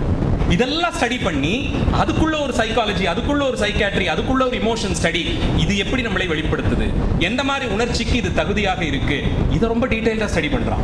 அப்போ ஒரு பாட்டு பாடுறதுன்னா அதுக்கு ஒரு லேண்ட்ஸ்கேப், அதுக்கு ஒரு சீசன், அதுக்கு ஒரு டைம் பீரியட், எல்லாத்தையும் இந்த மாதிரி நாள், ஒரு நாள்ல இருக்கக்கூடிய டைம் அவன் மாத்துறான்.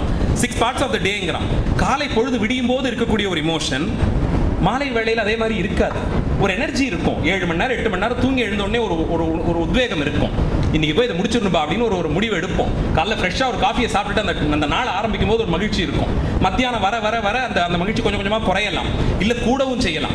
மாலை பொழுது ஆகும்போது ஆச்சு, இந்த நாளைக்கு இதெல்லாம் அச்சீவ் பண்ணிட்டோம், வீட்டுக்கு போய் ரெஸ்ட் எடுக்க போகிறோம், அந்த ஒரு திருப்தியோட. இப்போ மாலை பொழுது, இரவு, ஒவ்வொரு கால நேரத்தையும் பார்த்து ஒரு நாள் பொழுதுல இந்த இமோஷன்ஸ் எப்படி மாறுதுன்னு ஸ்டடி பண்ணுறான்.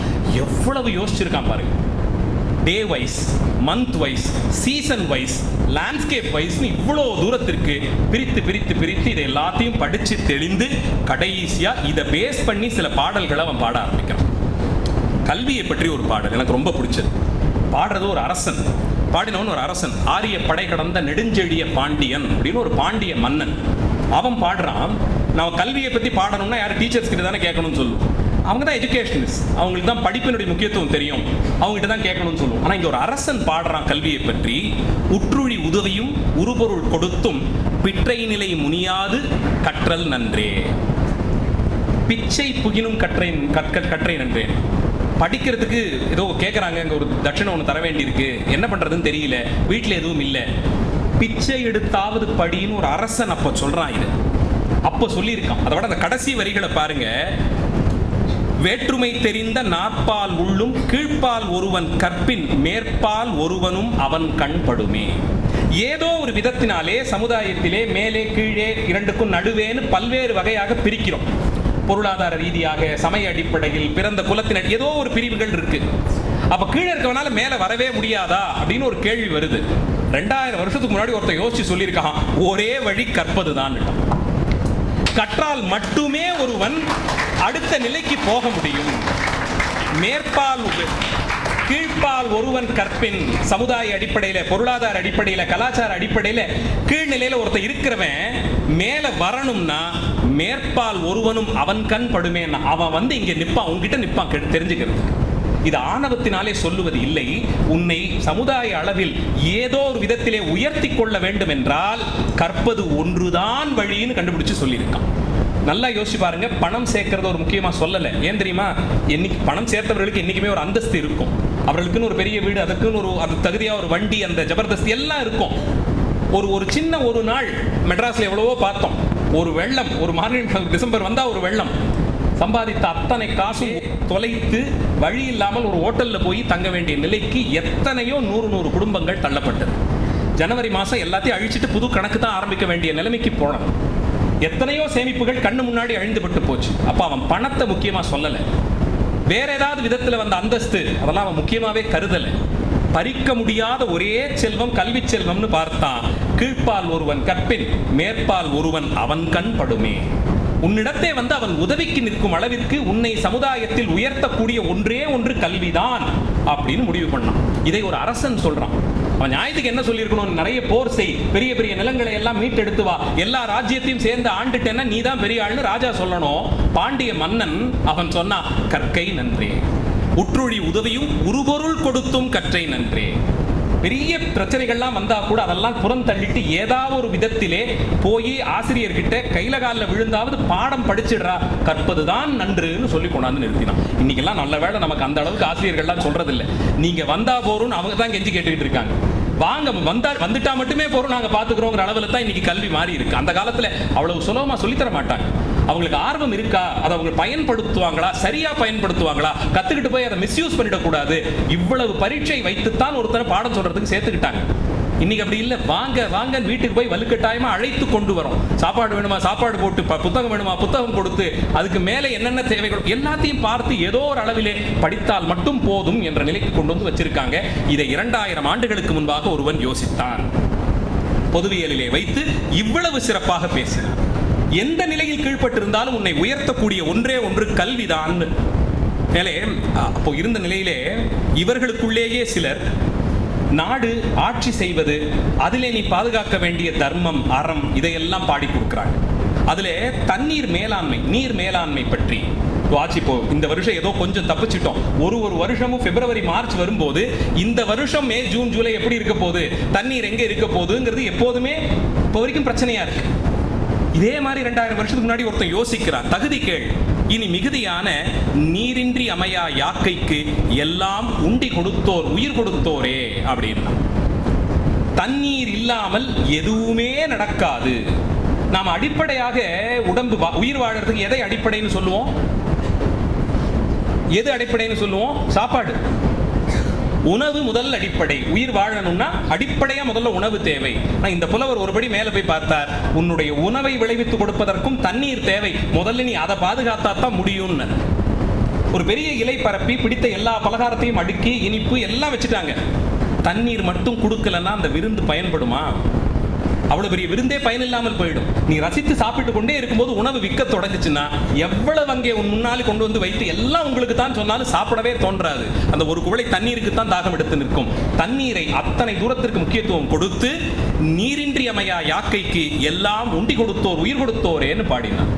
இதுவும் 2000 வருஷத்துக்கு முன்னாடி அவனுடைய நட்பு, ஃப்ரெண்ட்ஷிப்.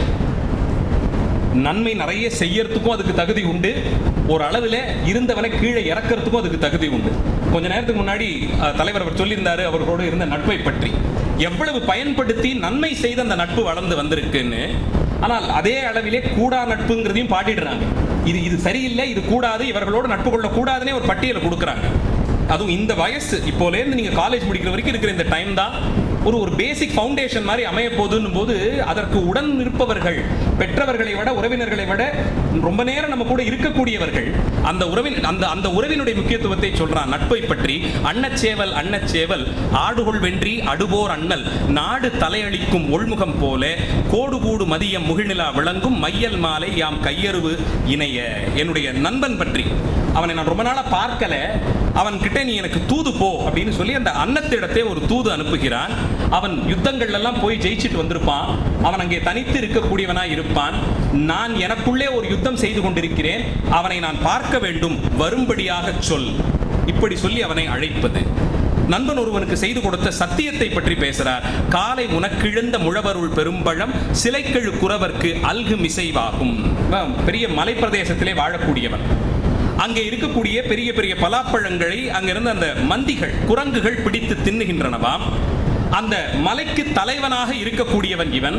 அவனை நான் வணங்கி துதித்து அவனுக்கு எப்போதோ நான் வந்து பார்ப்பேன்னு செய்து கொடுத்த சத்தியத்தை வெகு சீக்கிரத்தில் செய்து கொடுப்பேன் என்று சொல். இப்படி ஒவ்வொன்றா நட்பு பற்றி மட்டுமே ஒரு 10-20 பாடல்கள் மாணவர்களுக்கு பாடத்திட்டத்திலேயே கொண்டு வரலாம். எது சரிபடும், எது உண்மையான நட்பு, எது தவிர்க்கப்பட வேண்டியது, எதை கொண்டால் எல்லாரும் பயன்படும் விதமாக இருக்கும், எதை கொண்டால் இருவருக்குமே இழப்பு, எல்லாத்தையும் பேசுறார். ஒரு தனி வீரன் ஒருத்தன் அவனுக்கு கொடுக்குற இந்த ஒரு ஓமையை பாருங்க. படிச்சு படிச்சு படிச்சு படிச்சு ஒருத்தன் பெரிய ஆளா உருவாகி இருக்கான். எப்படி தெரியுமா உருவாகி இருக்கான்? ஒரு வீரனோட இதை சொல்றாங்க. களம்புகழ் ஓம்புமின் தெவ்வேர் போரெதிர்ந்து எம்முளன் உளன் ஒரு பொருணன். எங்க ஸ்கூல்ல ஒரு பையன் இருக்காங்க. அவனுடைய ஸ்பெஷாலிட்டி என்ன தெரியுமா? காம்படிஷனுக்கு அனுப்பும்போது எந்த ஊர்ல காம்படிஷன் நடந்தாலும் இவன் போனான்னா இவன் ஜெயிச்சுட்டு வந்துடுவான்.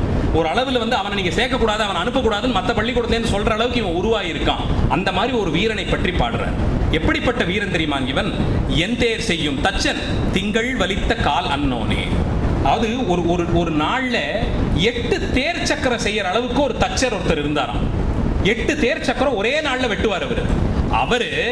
பார்த்து பார்த்து பார்த்து ஒரு மாசம் இழைத்து இழைத்து இழைத்து ஒரு சக்கரத்தை உருவாக்கினார்னா அதுக்கு எவ்வளவு வலிமை இருக்கும். இந்த ஒரு மாணவன் அது போலே 8 சக்கரத்தை ஒரு நாள்ல செய்யற ஒரு தச்சர் பார்த்து பார்த்து செதுக்கி செதுக்கி ஒரு மாசம் வேலை செஞ்சு ஒருத்தனை உருவாக்கினார்னா அந்த மாதிரி வீரன் இவன். ஒவ்வொரு நிலையிலும் தனித்திறமைங்கிறது இப்படித்தான் உருவாக்கப்பட வேண்டும்.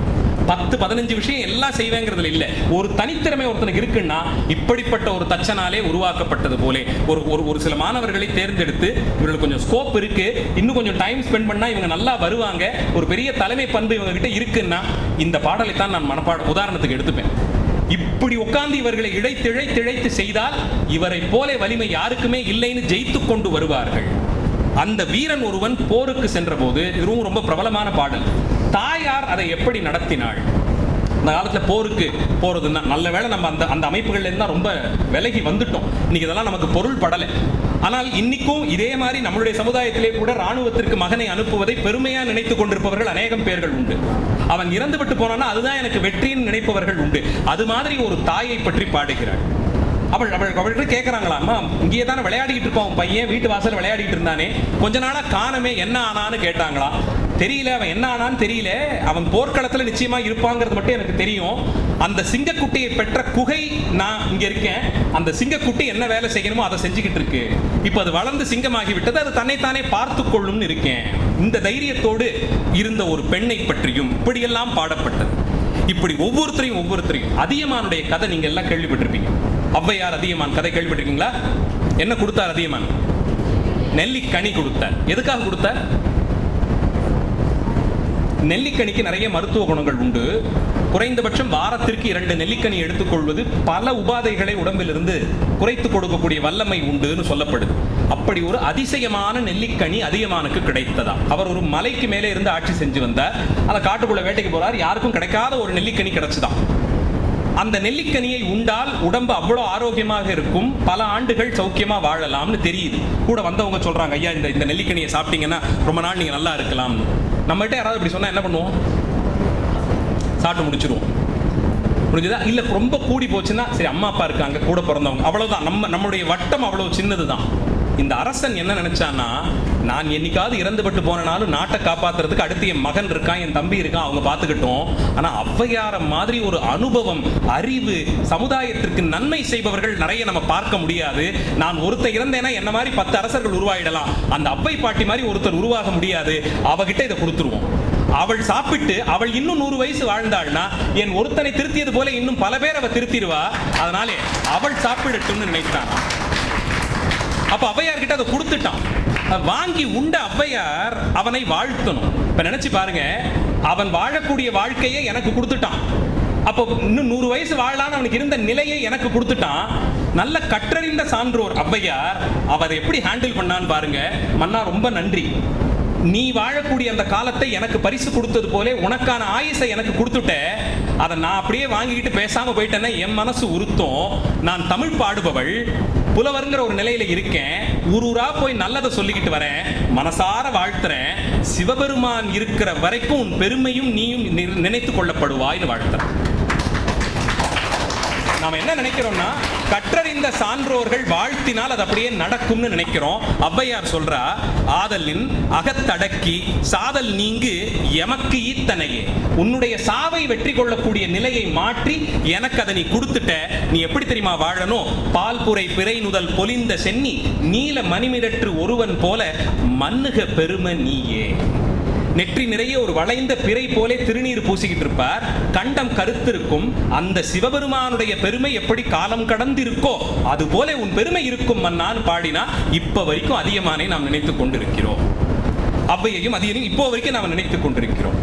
காரணம் வேற ஒண்ணுமே இல்லை, கற்றறிந்த சான்றோர் ஒரு மூதாட்டி அவள் வாழ்த்தினாள், இன்று வரை அவன் நினைக்கப்படுவான். சிவபெருமானை எத்தனை காலத்துக்கு நாம் நினைத்துட்டு இருக்கோமோ அத்தனை காலத்துக்கும் இவன் நினைக்கப்படுவான் என்ற சிறப்பு இவனுக்கு இருக்கிறது. இது மாதிரி ஆரம்பித்து எனக்கு இந்த அசைன்மெண்ட்டை கொடுத்து இதை பண்ணுங்கன்னு சொன்ன போது எந்தெந்த பாடலை தேர்ந்தெடுக்கிறதுனே சொல்ல முடியல. அவ்வளவு 100 பாடல்கள் ஒவ்வொன்றிலுமாக. இந்த ஆற்றுப்படைன்னு ஒன்று கேள்விப்பட்டிருப்பீங்க, இப்படி படிச்சிருப்பீங்க. புறநானூறு, அகநானூறு, அந்த வரிசையில் 10 பாட்டில் ஒரு தொகுப்பு இருக்கும். பொருணர் ஆற்றுப்படை, பெரும்பான் ஆற்றுப்படை, சிறுபான் ஆற்றுப்படை, இல்லை அந்த ஆற்றுப்படைன்னு ஒரு வரிசை வரும். அதுக்கு என்ன பொருள் தெரியுமா? யாரும் சொல்லியிருக்காங்களா? ஆற்றுப்படைனா என்னன்னு? ஒரு டிராவல் ரூட் தான்மா, வேற ஒண்ணுமே இல்லை. ஆற்றுப்படைனா ஒரு டிராவல் ரூட். ஆறுனா என்ன? ஆறுனா ரிவர், நதி. அப்போ அது ஒரு ட்ராக்ல தானே வருது, ஒரு வழியில தானே வருது. அதனால ரூட், ஒரு ஹைவே, ஒரு வழியையும் ஆறுன்னு சொல்லுவாங்க. ஆற்றுப்படுத்தல் அப்படின்னா அட்ரஸ் கேட்டு வந்த ஒருத்தருக்கு விளக்கம் சொல்லி அனுப்புறோம். இப்படி நேராக போங்க, உங்க ஒரு பிள்ளையார் கோயில் இருக்கும், வலது பக்கம் திரும்புங்க, 4வது லெஃப்ட் எடுத்தீங்கன்னா ஒரு கடை இருக்கும், அதை ஒட்டி இப்படி திரும்புங்க. இந்த மாதிரி நம்ம சொல்ற ரூட்டை பாடி ஒரு விலாசம் கொடுக்கறது தான் ஆற்றுப்படை நூல்கள். யாருக்கு கொடுக்குறாங்க தெரியுமா? புலமையும் வறுமையும் சேர்ந்து இருக்குன்னு சொன்னல. ரொம்ப படிச்சு பயங்கர புலமை வந்துட்டாலே அவன் சம்பாதிக்கிறத பத்தியோ காசு பணத்தையோ ரொம்ப 2ஆம் பட்சமா வச்சிருவான். அதனால வறுமை எப்பயாவது இருக்கும். அவன் தேடி போவான். யாரை தேடி போவான்னா, நல்ல கலைகள்ல சிறந்து விளங்கியவர்களை ஆதரித்த அரசர்கள் இருப்பாங்க. பா என்ன அருமையா பாடுறாரு, அவருக்கு நாம் ஏதாவது பரிசு கொடுக்கணும். அருமையா பேசினாருங்க, அவருக்கு நம்ம ஏதாவது பரிசு கொடுக்கணும். இந்த மாதிரி கலைஞர்களை அவர்களுக்கு ஒரு மரியாதை செய்யக்கூடிய அரசர்கள் இருப்பாங்க. இந்த வறுமையிலே வாடும் புலவன், அந்த அரசன் இருக்கக்கூடிய நாடு இந்த திசையில் இருக்குன்னு யாரோ சொல்லிடுவாங்க, அதை நோக்கி நடப்பான். வயிறெல்லாம் காஞ்சி போய் உடம்பெல்லாம் ஒட்டி போன நிலையிலே ரொம்ப ஏழ்மையா இந்த புலவன் புறப்பட்டு போவான். எதிர்க்க இவன் போகும்போது எதிர்க்க இன்னொரு புலவர் வருவாராம். அவர் பட்டு உடுத்திக்கிட்டு நல்ல அழகா மாறெல்லாம் சந்தனம் பூசிக்கிட்டு நிறைய நகையெல்லாம் போட்டுக்கிட்டு மூட்டை மூட்டையா பரிசு பொருள்லாம் எடுத்துக்கிட்டு வருவாராம். இப்ப நீங்களும் புலவர் தானே, என்ன மாதிரி இல்லாம நீங்க இவ்வளவு நல்ல செழிப்பா இருக்கீங்க போல் இருக்கே, எங்க போயிட்டு வந்தீங்க? ஓ நானா, இந்த மலை இருக்குல்ல, இதை தாண்டி அங்க ஒரு ஆறு வரும், அதை கடந்து 2 காட்டை கடந்து அந்த நாட்டுக்கு போய் அவனை புகழ்ந்து பாடினேன், அவனுடைய செல்வ வளங்களை எல்லாம் புகழ்ந்து பாடினேன், எனக்கு இந்த பரிசெல்லாம் கொடுத்தாம்ப. அந்த ஊருக்கு வழியை தயவு செஞ்சு எனக்கும் சொல்லுங்களேன்னு இவர் கேட்பாரு. அப்போ இவர் சொல்லுவார், இந்த வழியா போனா இதெல்லாம் வரும், இதை தாண்டி இதை தாண்டி இதை தாண்டி, இப்படி பாடி இருப்பார். இதற்குத்தான் ஆற்றுப்படை என்று பெயர். அந்த அளவில் தான் நமக்கு கூத்தராற்றுப்படை, பெரும்பான் ஆற்றுப்படை, சிறுபான் ஆற்றுப்படை, இந்த மாதிரியான ஆற்றுப்படை நூல்கள். திருமுருகாற்றுப்படை, முருகப்பெருமான் இருக்கக்கூடிய ஊருக்கெல்லாம் வழி சொல்லி அனுப்புற. முருகனுடைய அருள் வேணுமா, இங்கெல்லாம் போ, இந்த தலத்துக்கெல்லாம் போ, திருப்பரங்குன்றம் இப்படி இருக்கும் அங்க போ, பழனி மலை இப்படி இருக்கும் அங்க போ, சுவாமி மலை இப்படி இருக்கும் அந்த ஊருக்கு போ, போற வழியில இதெல்லாம் இருக்கும், இதெல்லாம் கடந்து போ. முருகப்பெருமானும் பெரிய தலைவன் தான், அவனும் அரசன் மாதிரி வந்தவர்களுக்கெல்லாம் வரம் கொடுப்பான், அவன்கிட்ட போய் இதெல்லாம் வாங்கிக்கோன்னு பாடுறார் நக்கீரர். அதையே திருமுருகாற்றுப்படை, அதுவும் சங்க இலக்கியத்தில் சேர்த்தார்கள். இப்படி ஒவ்வொன்றா ஒரு சாமானியனுடைய ஒரு நாள் பொழுது எப்படி ஆரம்பித்து எப்படி முடியும், ஒரு நகரம், மதுரை மாநகரத்தினுடைய ஒரு நாள் பொழுது எப்படி எல்லாம் இருக்கும். காலையில சூரியன் உதிக்கும் போது என்னெல்லாம் சத்தம் கேட்கும்னா, கோயில்ல வாத்தியம் வாசிப்பாங்க, வாசல்ல வந்து தண்ணீர் தெளிச்சு இந்த கோலம் போடும்போது அதுல இருக்கிற அரிசி மாவை சாப்பிடுறதுக்கு குருவிகள்லாம் வந்து உட்கார்ந்து அது கூச்சலிடும். ஒரு பக்கத்துல வேத பாடசாலை இருக்கும், அங்க வேதம் ஓதிக்கொண்டிருப்பார்கள். இன்னொரு பக்கத்துல பள்ளி சாலைகள்லாம் காலையிலேயே திறந்துருவாங்க, அன்றைய பாடத்தை மாணவர்கள் சத்தம் போட்டு சொல்லிக்கிட்டு இருப்பாங்க. இதுக்கு நடுவுல ஒரு மாட்டு வண்டி போகும், மாட்டை இழுத்து கொண்டு 2 பேர் நடப்பாங்க. இப்படி ஒரு காலை பொழுதை வர்ணிக்கிறான். இரவு பொழுது எப்படி இருக்கும் மதுரை மாநகரத்திலே? ஒளி பொருந்தி இருக்கும். இன்னைக்கு இல்லை, என்னைக்குமே மதுரை தூங்கா நகரமாக இருந்ததுங்கிறதுக்கு சங்க பாடல்கள் தான் நமக்கு பொருளாக விளங்குகிறது. நாங்க மதுரையை பத்தி சொல்றீங்க, இந்த ஊரை சொல்றீங்க, அந்த ஊரை சொல்றீங்க, எங்க ஊரை பத்தி எதுவும் இல்லையா? பாண்டிச்சேரிக்கும் சங்க இலக்கியத்துக்கும் சம்பந்தம் உண்டா? கேட்டிருக்கீங்களா ஆசிரியர், தமிழாசிரியரை?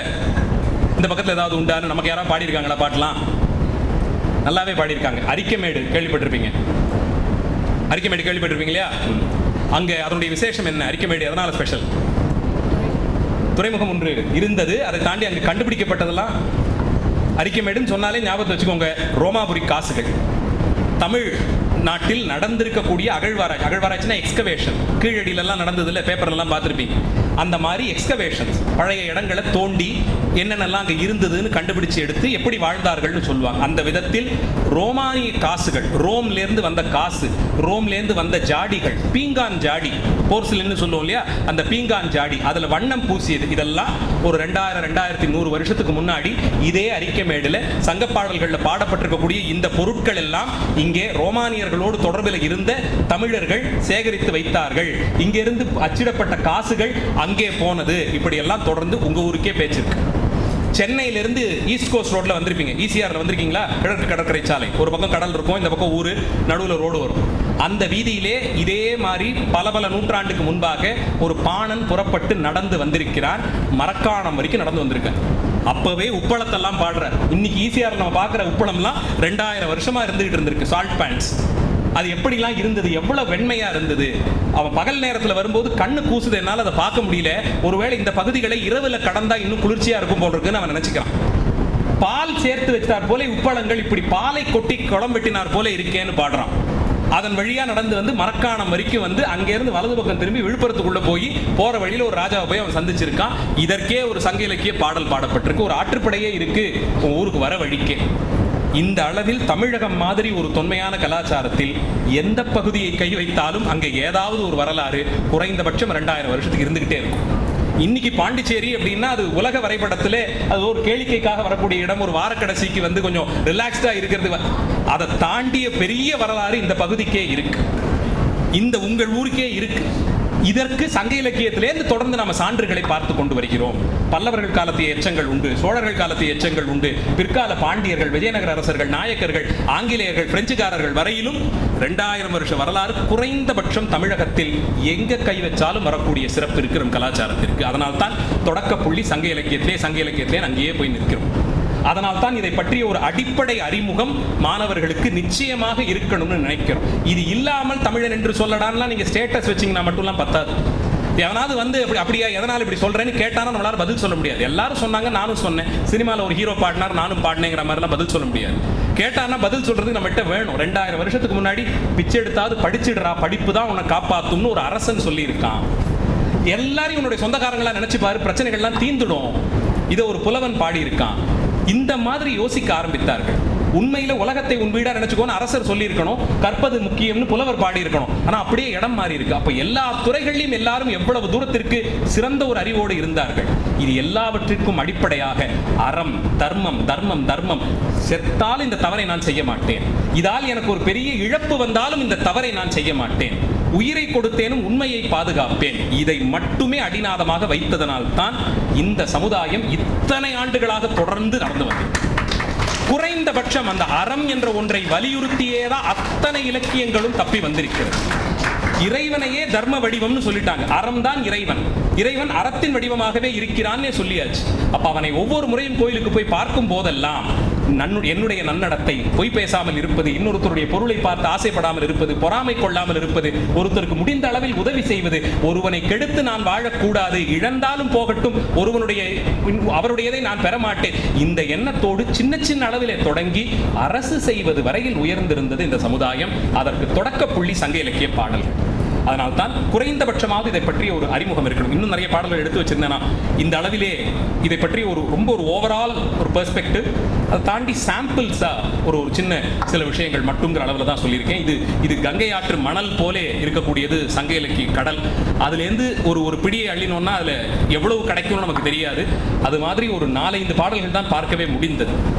இதுக்கு மேலேயும் பேசிட்டு இருந்தோம்னா ஏற்படுத்தின விருப்பம் இல்லாமல் கூட போயிடும். அதனால அந்த அளவில் அதை நிறைவு செய்கிறேன். முடிந்த அளவில் உங்களுடைய ஆர்வத்திற்கு நிறைய பிளாக்ஸ் இருக்கு, நிறைய இன்ஸ்டாகிராம் பேஜஸ்ல சங்க பாடல்கள்லாம் இப்போ எழுத ஆரம்பிச்சிருக்காங்க. உங்களுக்கு பிடித்தார் மாதிரி சொல்லுவதற்காகவே சின்ன போஸ்டர்லாம் போட்டுக்கிட்டு இருக்கோம். இங்கிலீஷ் டிரான்ஸ்லேஷன்ஸ் கொடுக்குறோம். விருப்பம் இருப்பவர்கள் தயவு செய்து பொழுதுபோக்குக்காகவாவது பார்க்க ஆரம்பிக்கும். இதெல்லாம் மெயின் ஸ்ட்ரீமுக்கு நீங்கள் எடுத்துக்கோங்க, நான் நிச்சயமாக சொல்ல வரல. ஒரு ஹாபியாக இதை எடுத்துக்கலாம். எப்பயாவது ஏதாவது ஒன்று. தமிழ் வர்ச்சுவல் யூனிவர்சிட்டின்னு ஒரு வெப்சைட் இருக்கு. அத்தனை சங்க இலக்கியங்கள் 18 இலக்கியங்கள், 10 பாட்டு 8 தொகை, 11 கீழ்கணக்கு, 50 ஐங்குறுங்காப்பியங்கள், பக்தி இலக்கியங்கள் எல்லாத்தையும் டிஜிட்டைஸ் பண்ணி போட்டிருக்கான். ஃப்ரீயா பை டச் ஆஃப் பட்டன் உங்களுக்கு ஒரு 2000 வருஷத்து இலக்கியமும் உங்க கையில் இருக்கு. அதுல நிறைய நூல்களுக்கு இங்கிலீஷ் டிரான்ஸ்லேஷன் இருக்கு. ஒரு வீக்கெண்டில் ஒரு 2 பாட்டு 1 பாட்டு maybe you can give it a try. பள்ளிக்கூடத்திலையும் நான் கேட்டுக்கொள்வது ஒரு வெள்ளிக்கிழமை உங்களுடைய காலை வழிபாட்டு அந்த நேரத்தில் ஒரு பாடல், ஏதாவது ஒரு பாடலை ஒரு மாணவர் ஒரு சுழற்சி முறையில் தேர்ந்தெடுத்து அதோட இங்கிலீஷ் மீனிங்கோட ஒரு 6-7 வரியில கல்வியை பற்றி, கொடை பற்றி, உண்மை பேசுவது பற்றி, நன்மை செய்வது பற்றி, மற்ற உயிர்களுக்கு இறங்குவது பற்றின்னு இருக்கக்கூடிய புறத்திணையிலேருந்து பாடல்களை, ஒரு பாடலை வழிபாட்டு பாடல் போலவே அதே நிலையில் வச்சு அசம்பிளியில் சொல்றதுக்கு நீங்க என்கரேஜ் பண்ணலாம். அந்த ஒரு பாடல் அந்த ஒரு வாரம் பிளாக் போர்டில் எங்கேயாவது எழுதி இருக்கிறதுக்கு நீங்க ஹெல்ப்ஃபுல்லா இருக்கலாம். எல்லாத்துக்கும் நல்ல இங்கிலீஷ் டிரான்ஸ்லேஷன் இருக்கு. நீங்க போய் உங்க தமிழ் ஆசிரியர் தான் தொந்தரவு பண்ணணும் இல்லை. சிம்பிள் இங்கிலீஷ்ல டிரான்ஸ்லேஷன்ஸ் நிறைய பேர் பண்ணியிருக்காங்க. ஒரு ஆர்வத்தை வளர்த்து கொண்டு அதன் பிறகு தமிழன் என்று சொல்லடா, தலைநிமிர்ந்து நில்லடான்னு ஸ்டேட்டஸ் போட்டால் அதில் ஒரு அர்த்தம் இருக்கும். அந்த அளவிலே நிச்சயமாக உயர்வீர்கள். உங்களுக்கும் இது மருந்தாக இருக்கும், உங்களை சேர்ந்தவர்களுக்கு மருந்தாக இருக்கும். நல்ல பண்புகளோடு உங்களை இது உருமாற்றும் போது சமுதாயத்திற்கு நன்மை செய்யணுங்கிறது ஏதோ ஒரு எண்ண அளவிலே உங்களுக்குள்ளே வந்து கற்ற கல்வி மற்றவர்களுக்கும் சேர்த்து பயன்படும் அளவிலே போகும்.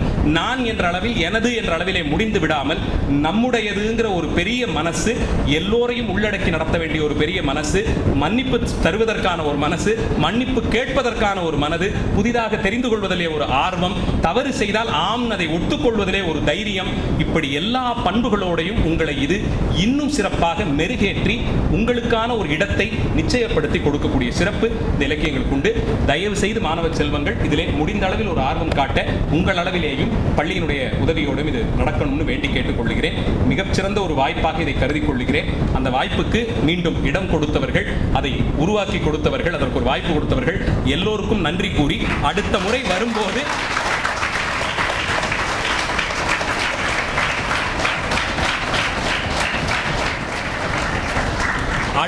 ஒருவேளை அழைக்கப்பட்டால் வரும்போது உங்களை யாராவது ஒரு 4-5 பேராவது வந்து இந்த ஒரு 2 பாட்டு படிச்சிருக்கேன், இது ரொம்ப நல்லா இருந்ததுன்னு சொல்ற அளவிலே ஒரு மாற்றத்தை இது ஏற்படுத்த வேண்டும் என்று கூறிக்கொண்டு நிறைவு செய்கிறேன். நன்றி, வணக்கம். 1.5 மணி நேரம் நமக்கோசம் நிறைய பேசியிருக்கிறாங்க. இதில் உங்களை மிகவும் கவர்ந்த நிகழ்ச்சிகள், கவர்ந்த சொற்கள் என்ன என்று அனைவரும் பகிர்ந்து கொள்ளும்படி கேட்டுக்கொள்வோம். யாராவது ஒரு மாணவர் மாணவிகள் வரும்படி தாழ்மையுடன் கேட்டுக்கொள்வோம். Grasping the information. So I want one girl child to stand up and come and share. So many things has been shared, isn't it? Adhu ungalku edhu romba padichadu. You can even speak in Tamil. Sir பேசுனதுல, doctor Madhusudhanan பேசுனதுல உங்களுக்கு எது ரொம்ப கேட்சியா இருந்தது, எது ரொம்ப இன்ஸ்பைரிங்கா இருந்தது, எதை நீங்க ஃபாலோ பண்ணலாம்னு நினைக்கிறீங்க, எது உங்களுக்கு பிடிச்சது? You can come and speak.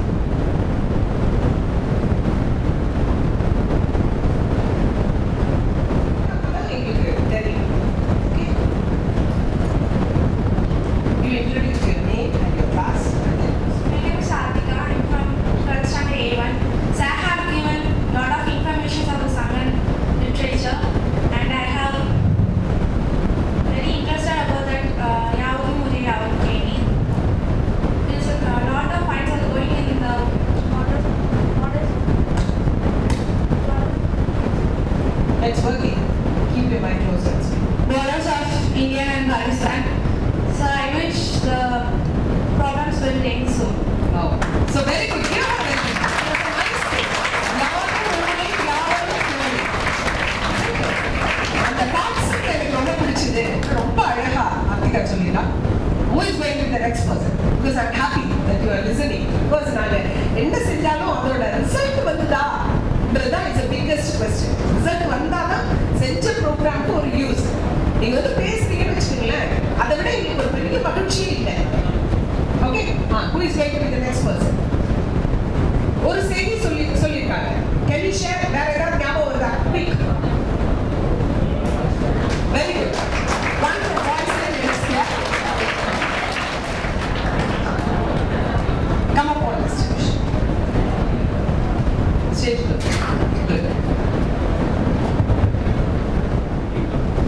அனைவருக்கும் காலை வணக்கம். இன்று நம் சிறப்பு விருந்தினர் நான் தர்ஷன். நான் 11ஆம் ஏவன் வகுப்பில் படிக்கிறேன். இன்று நம் சிறப்பு விருந்தினர் நீரின்றி உலகில்லை என்று ஒரு பாடல் கூறினார். அதை நான் 8ஆம் வகுப்பில் என்று மனப்பாட பாடலாக படித்தேன். அதை இப்பொழுது நீரின்றி அமையா யாக்கைக்கு எல்லாம் உண்டி கொடுத்தோர் உயிர் கொடுத்தவரே, உண்டி முதன்றே உணவின் பிண்டம், உணவெனப்படுவது நிலத்தோடு நீரே, நீரும் நிலமும் புணரியோர் ஈடு, உடம்பும் உயிரும் படைச்சினோரே. 2000 years before நம்மளோட தமிழர்கள் இந்த நீர் மேலாண்மையை பத்தி பாடியிருக்காங்களே, அதை பத்தி உங்களோட கருத்து? What do you feel? நீரெல்லாம் பொறுத்து என்ற அப்பொழுது பாடியிருக்காங்க. நீரை வந்து எது இதில் சேர்த்துக்கலான்னு 9th ஸ்டாண்டர்டில் படித்தேன். அதாவது அகடி, ஊரணி, கேணி போன்ற நீர்நிலைகள் போட்டு சேர்த்து அன்னைக்கு இருந்திருக்கு. இப்போ அன்னைக்கு அவங்க பாண்டதையும் இப்ப இருக்கிற நிலைமையும் உங்களால ஏதாவது இன்டர்பிரட் பண்ண முடியுதா, கார்டினேட் பண்ண முடியுதா? அப்பவே நீரோட முக்கியத்துவத்தை பற்றி சொல்லியிருக்கிறதால இப்போ நான் நீரை சேமிச்சோம். அப்பவே சொல்லியிருக்காங்கன்னா அவங்க எப்படிப்பட்டவங்களா இருக்காங்கன்னு உன்னால கெஸ் பண்ண முடியுதா? காலத்தை கழிச்சிருக்கோம். காலத்தை கழிச்சிருக்காங்க.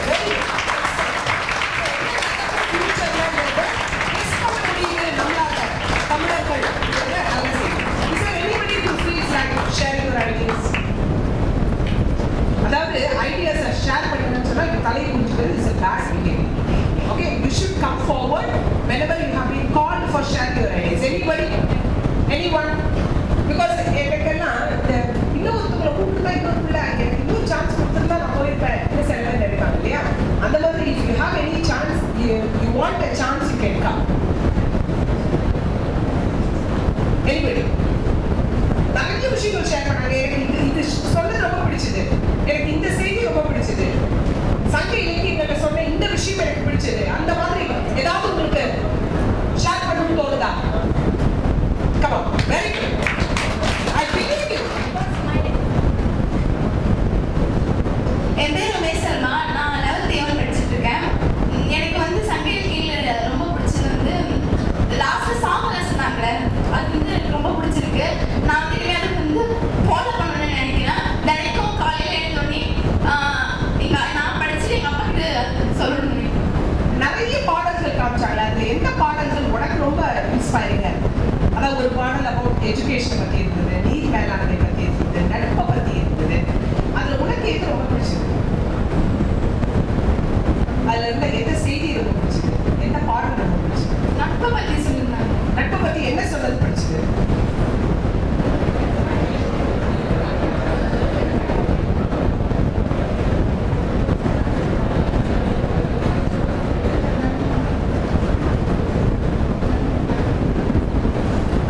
என்னுடைய நண்பன் ரொம்ப பெரிய ஆளா இன்னைக்கு இருக்கான். ஆனா அவன் வந்து நான் பாப்பேன்னு சொல்லி அவன்கிட்ட ஒரு ப்ராமிஸ் கொடுத்துருக்கேன். கண்டிப்பா அந்த ப்ராமிஸை நான் நிறைவேற்றுவேன். ஒரு பாடல் ஒன்று பார்த்தீங்க இல்லையா? அது ஒரு நட்பை பத்தி இருக்கு. வேற ஏதாவது உனக்கு அது ரொம்ப கேட்சியா ஏதாவது பாடல்கள் தெரிஞ்சுதா, பிடிச்சதா? எஜுகேஷனை பத்தி இருக்குது, நீர் மேலாண்மை பத்தி இருக்குது. எஜுகேஷன் பற்றி சொல்லியிருந்தாங்க. பிச்சை எடுத்தாலும் படிக்கணும்டா அப்படின்னு சொல்லியிருந்தாங்க. ரொம்ப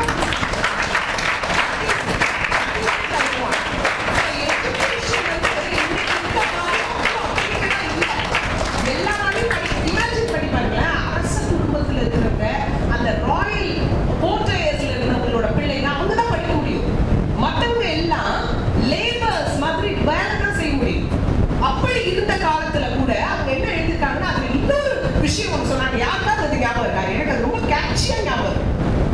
அதான் பிச்சை எடுத்தாவது படிக்கணும்னு சொன்னது. இன்னொரு ஒரு விஷயம் யாராவது இங்க இருக்கிறவங்களுக்கு அது ஞாபகம் இருக்கா? நீங்க எல்லாம் கூட அதுக்கு கை தட்டினீங்க. என்ன செய்தி அது? யாருக்கு ஞாபகம் இருக்கு? Can you raise your hand and come out and share this idea? இந்த ஐடியா உங்க மனசுக்குள்ள புகுந்து இருந்ததுன்னா we are 100% successful. Can you tell me அதே செய்யுள்ளதான் அதே பாடல் வந்தது, பிச்சை எடுத்தாவது படிக்கணும். கடைசி வரிகள்ல அவர் அந்த செய்தியை அந்த அழுத்தத்தை கொடுத்திருந்தார். அந்த கடைசி 2 வரிகள்ல யாருக்காவது? Can anybody? நீங்க சொல்ற வரைக்கும் நான் விடவும் மாட்டேன். அண்டர்ஸ்டாண்ட்? யாருக்கு ஞாபகம் இருக்கு?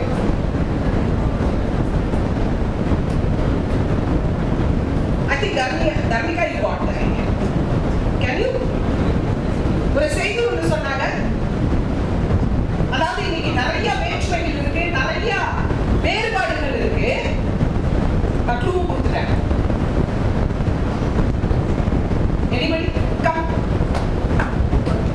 Can you? Are you with the answer? Dharmika? Anybody who is with the answer? இந்த வேறுபாடுகள் எல்லாம்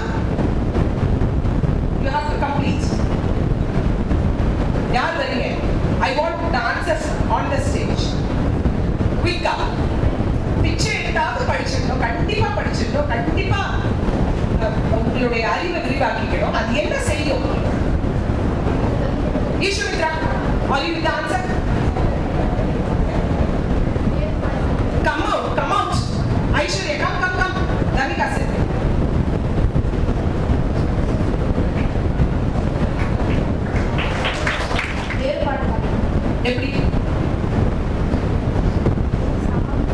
எப்படி? இப்ப கடை கோடியில இருக்கிற ஒருத்தர் படிச்சுட்டாங்க, என்ன நடக்கும்னு சொன்னாங்க? நம்ம சீஃப் கெஸ்ட் ஒரு விஷயத்த சொன்னாங்க. யார் அந்த மற்றவர்? எங்க இருக்கிறவர் கூட வந்து நிற்பாருன்னு சொன்னாங்க? கடை கோடியில இருக்க ஒருத்தன் நல்ல கல்வி வச்சிருக்கான், நல்ல பெரும் புலமை வச்சிருக்கான், அவங்க யார் கூட வந்து நிற்பாங்க?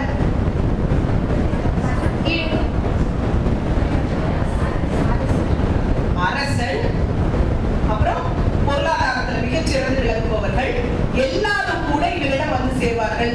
ஆக வேற்றுமையை களையக்கூடியது, அந்த சமூகத்தில் இருக்கிற அந்த கட்டமைப்பை தகர்க்கக்கூடியது எதுன்னு சொன்னா ஒன்னே ஒண்ணு மட்டும்தான். எது அது? கல்வி.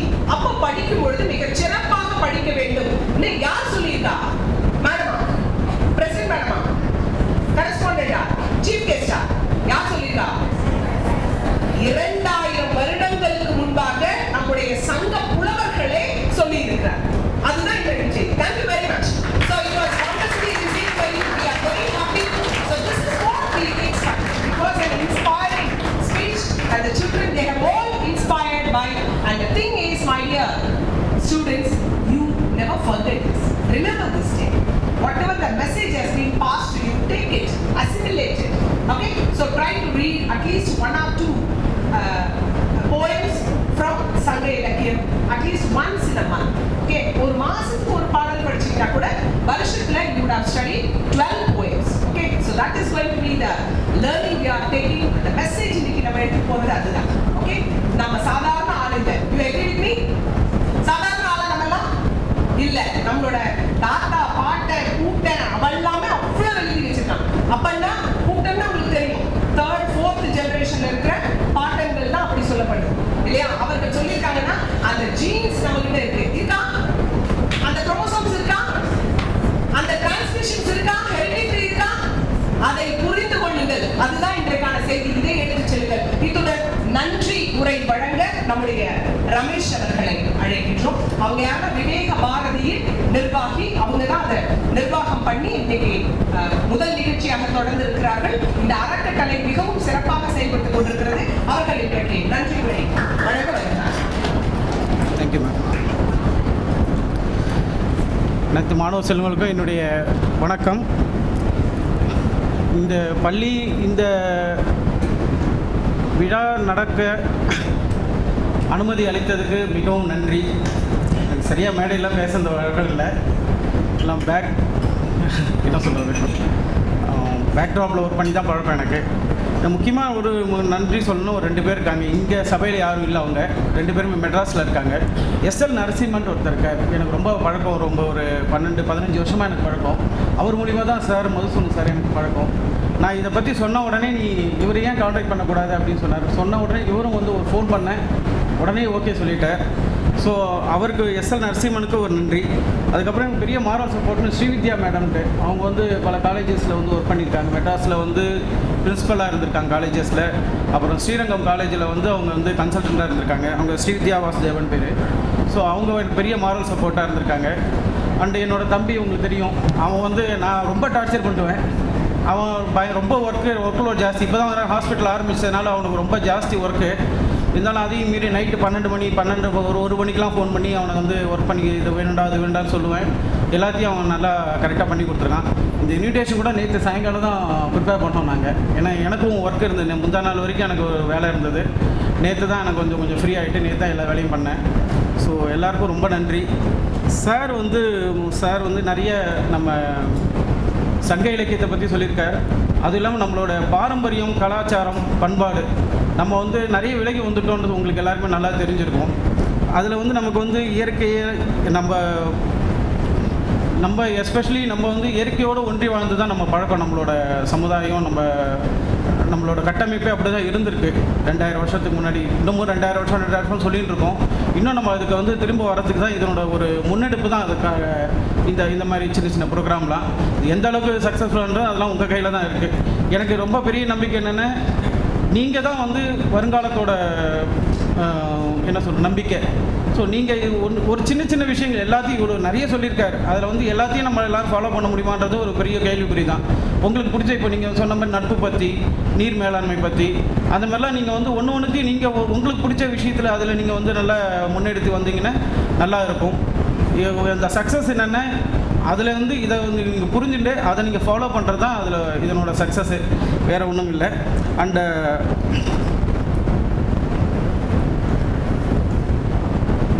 கல்வியோட முக்கியத்துவம்லாம் சொல்லியிருக்காங்க. நம்மளோட பாரம்பரியம், அதான் கலாச்சாரத்தெல்லாம் பற்றி பேசுவோம். நம்மளோட சமுதாயமே கட்டமைக்கப்பட்டது என்னென்னா, நமக்காகன்னு எதுவுமே இருந்தது கிடையாது.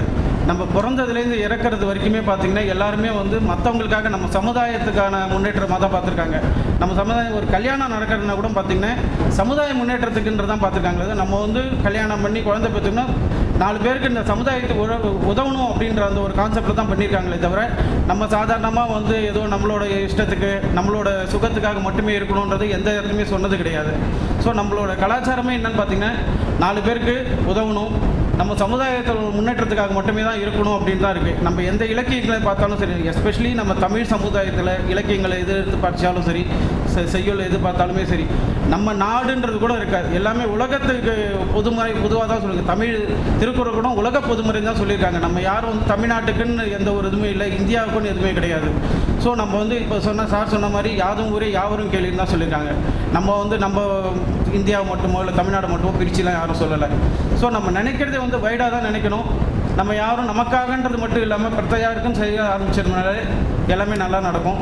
இங்கே எல்லாத்துக்கும் நல்லா சிறப்பாக செஞ்சு முடிச்ச அனைவருக்கும் என்னோட நன்றியை தெரிவிச்சுக்கிறேன். நன்றி.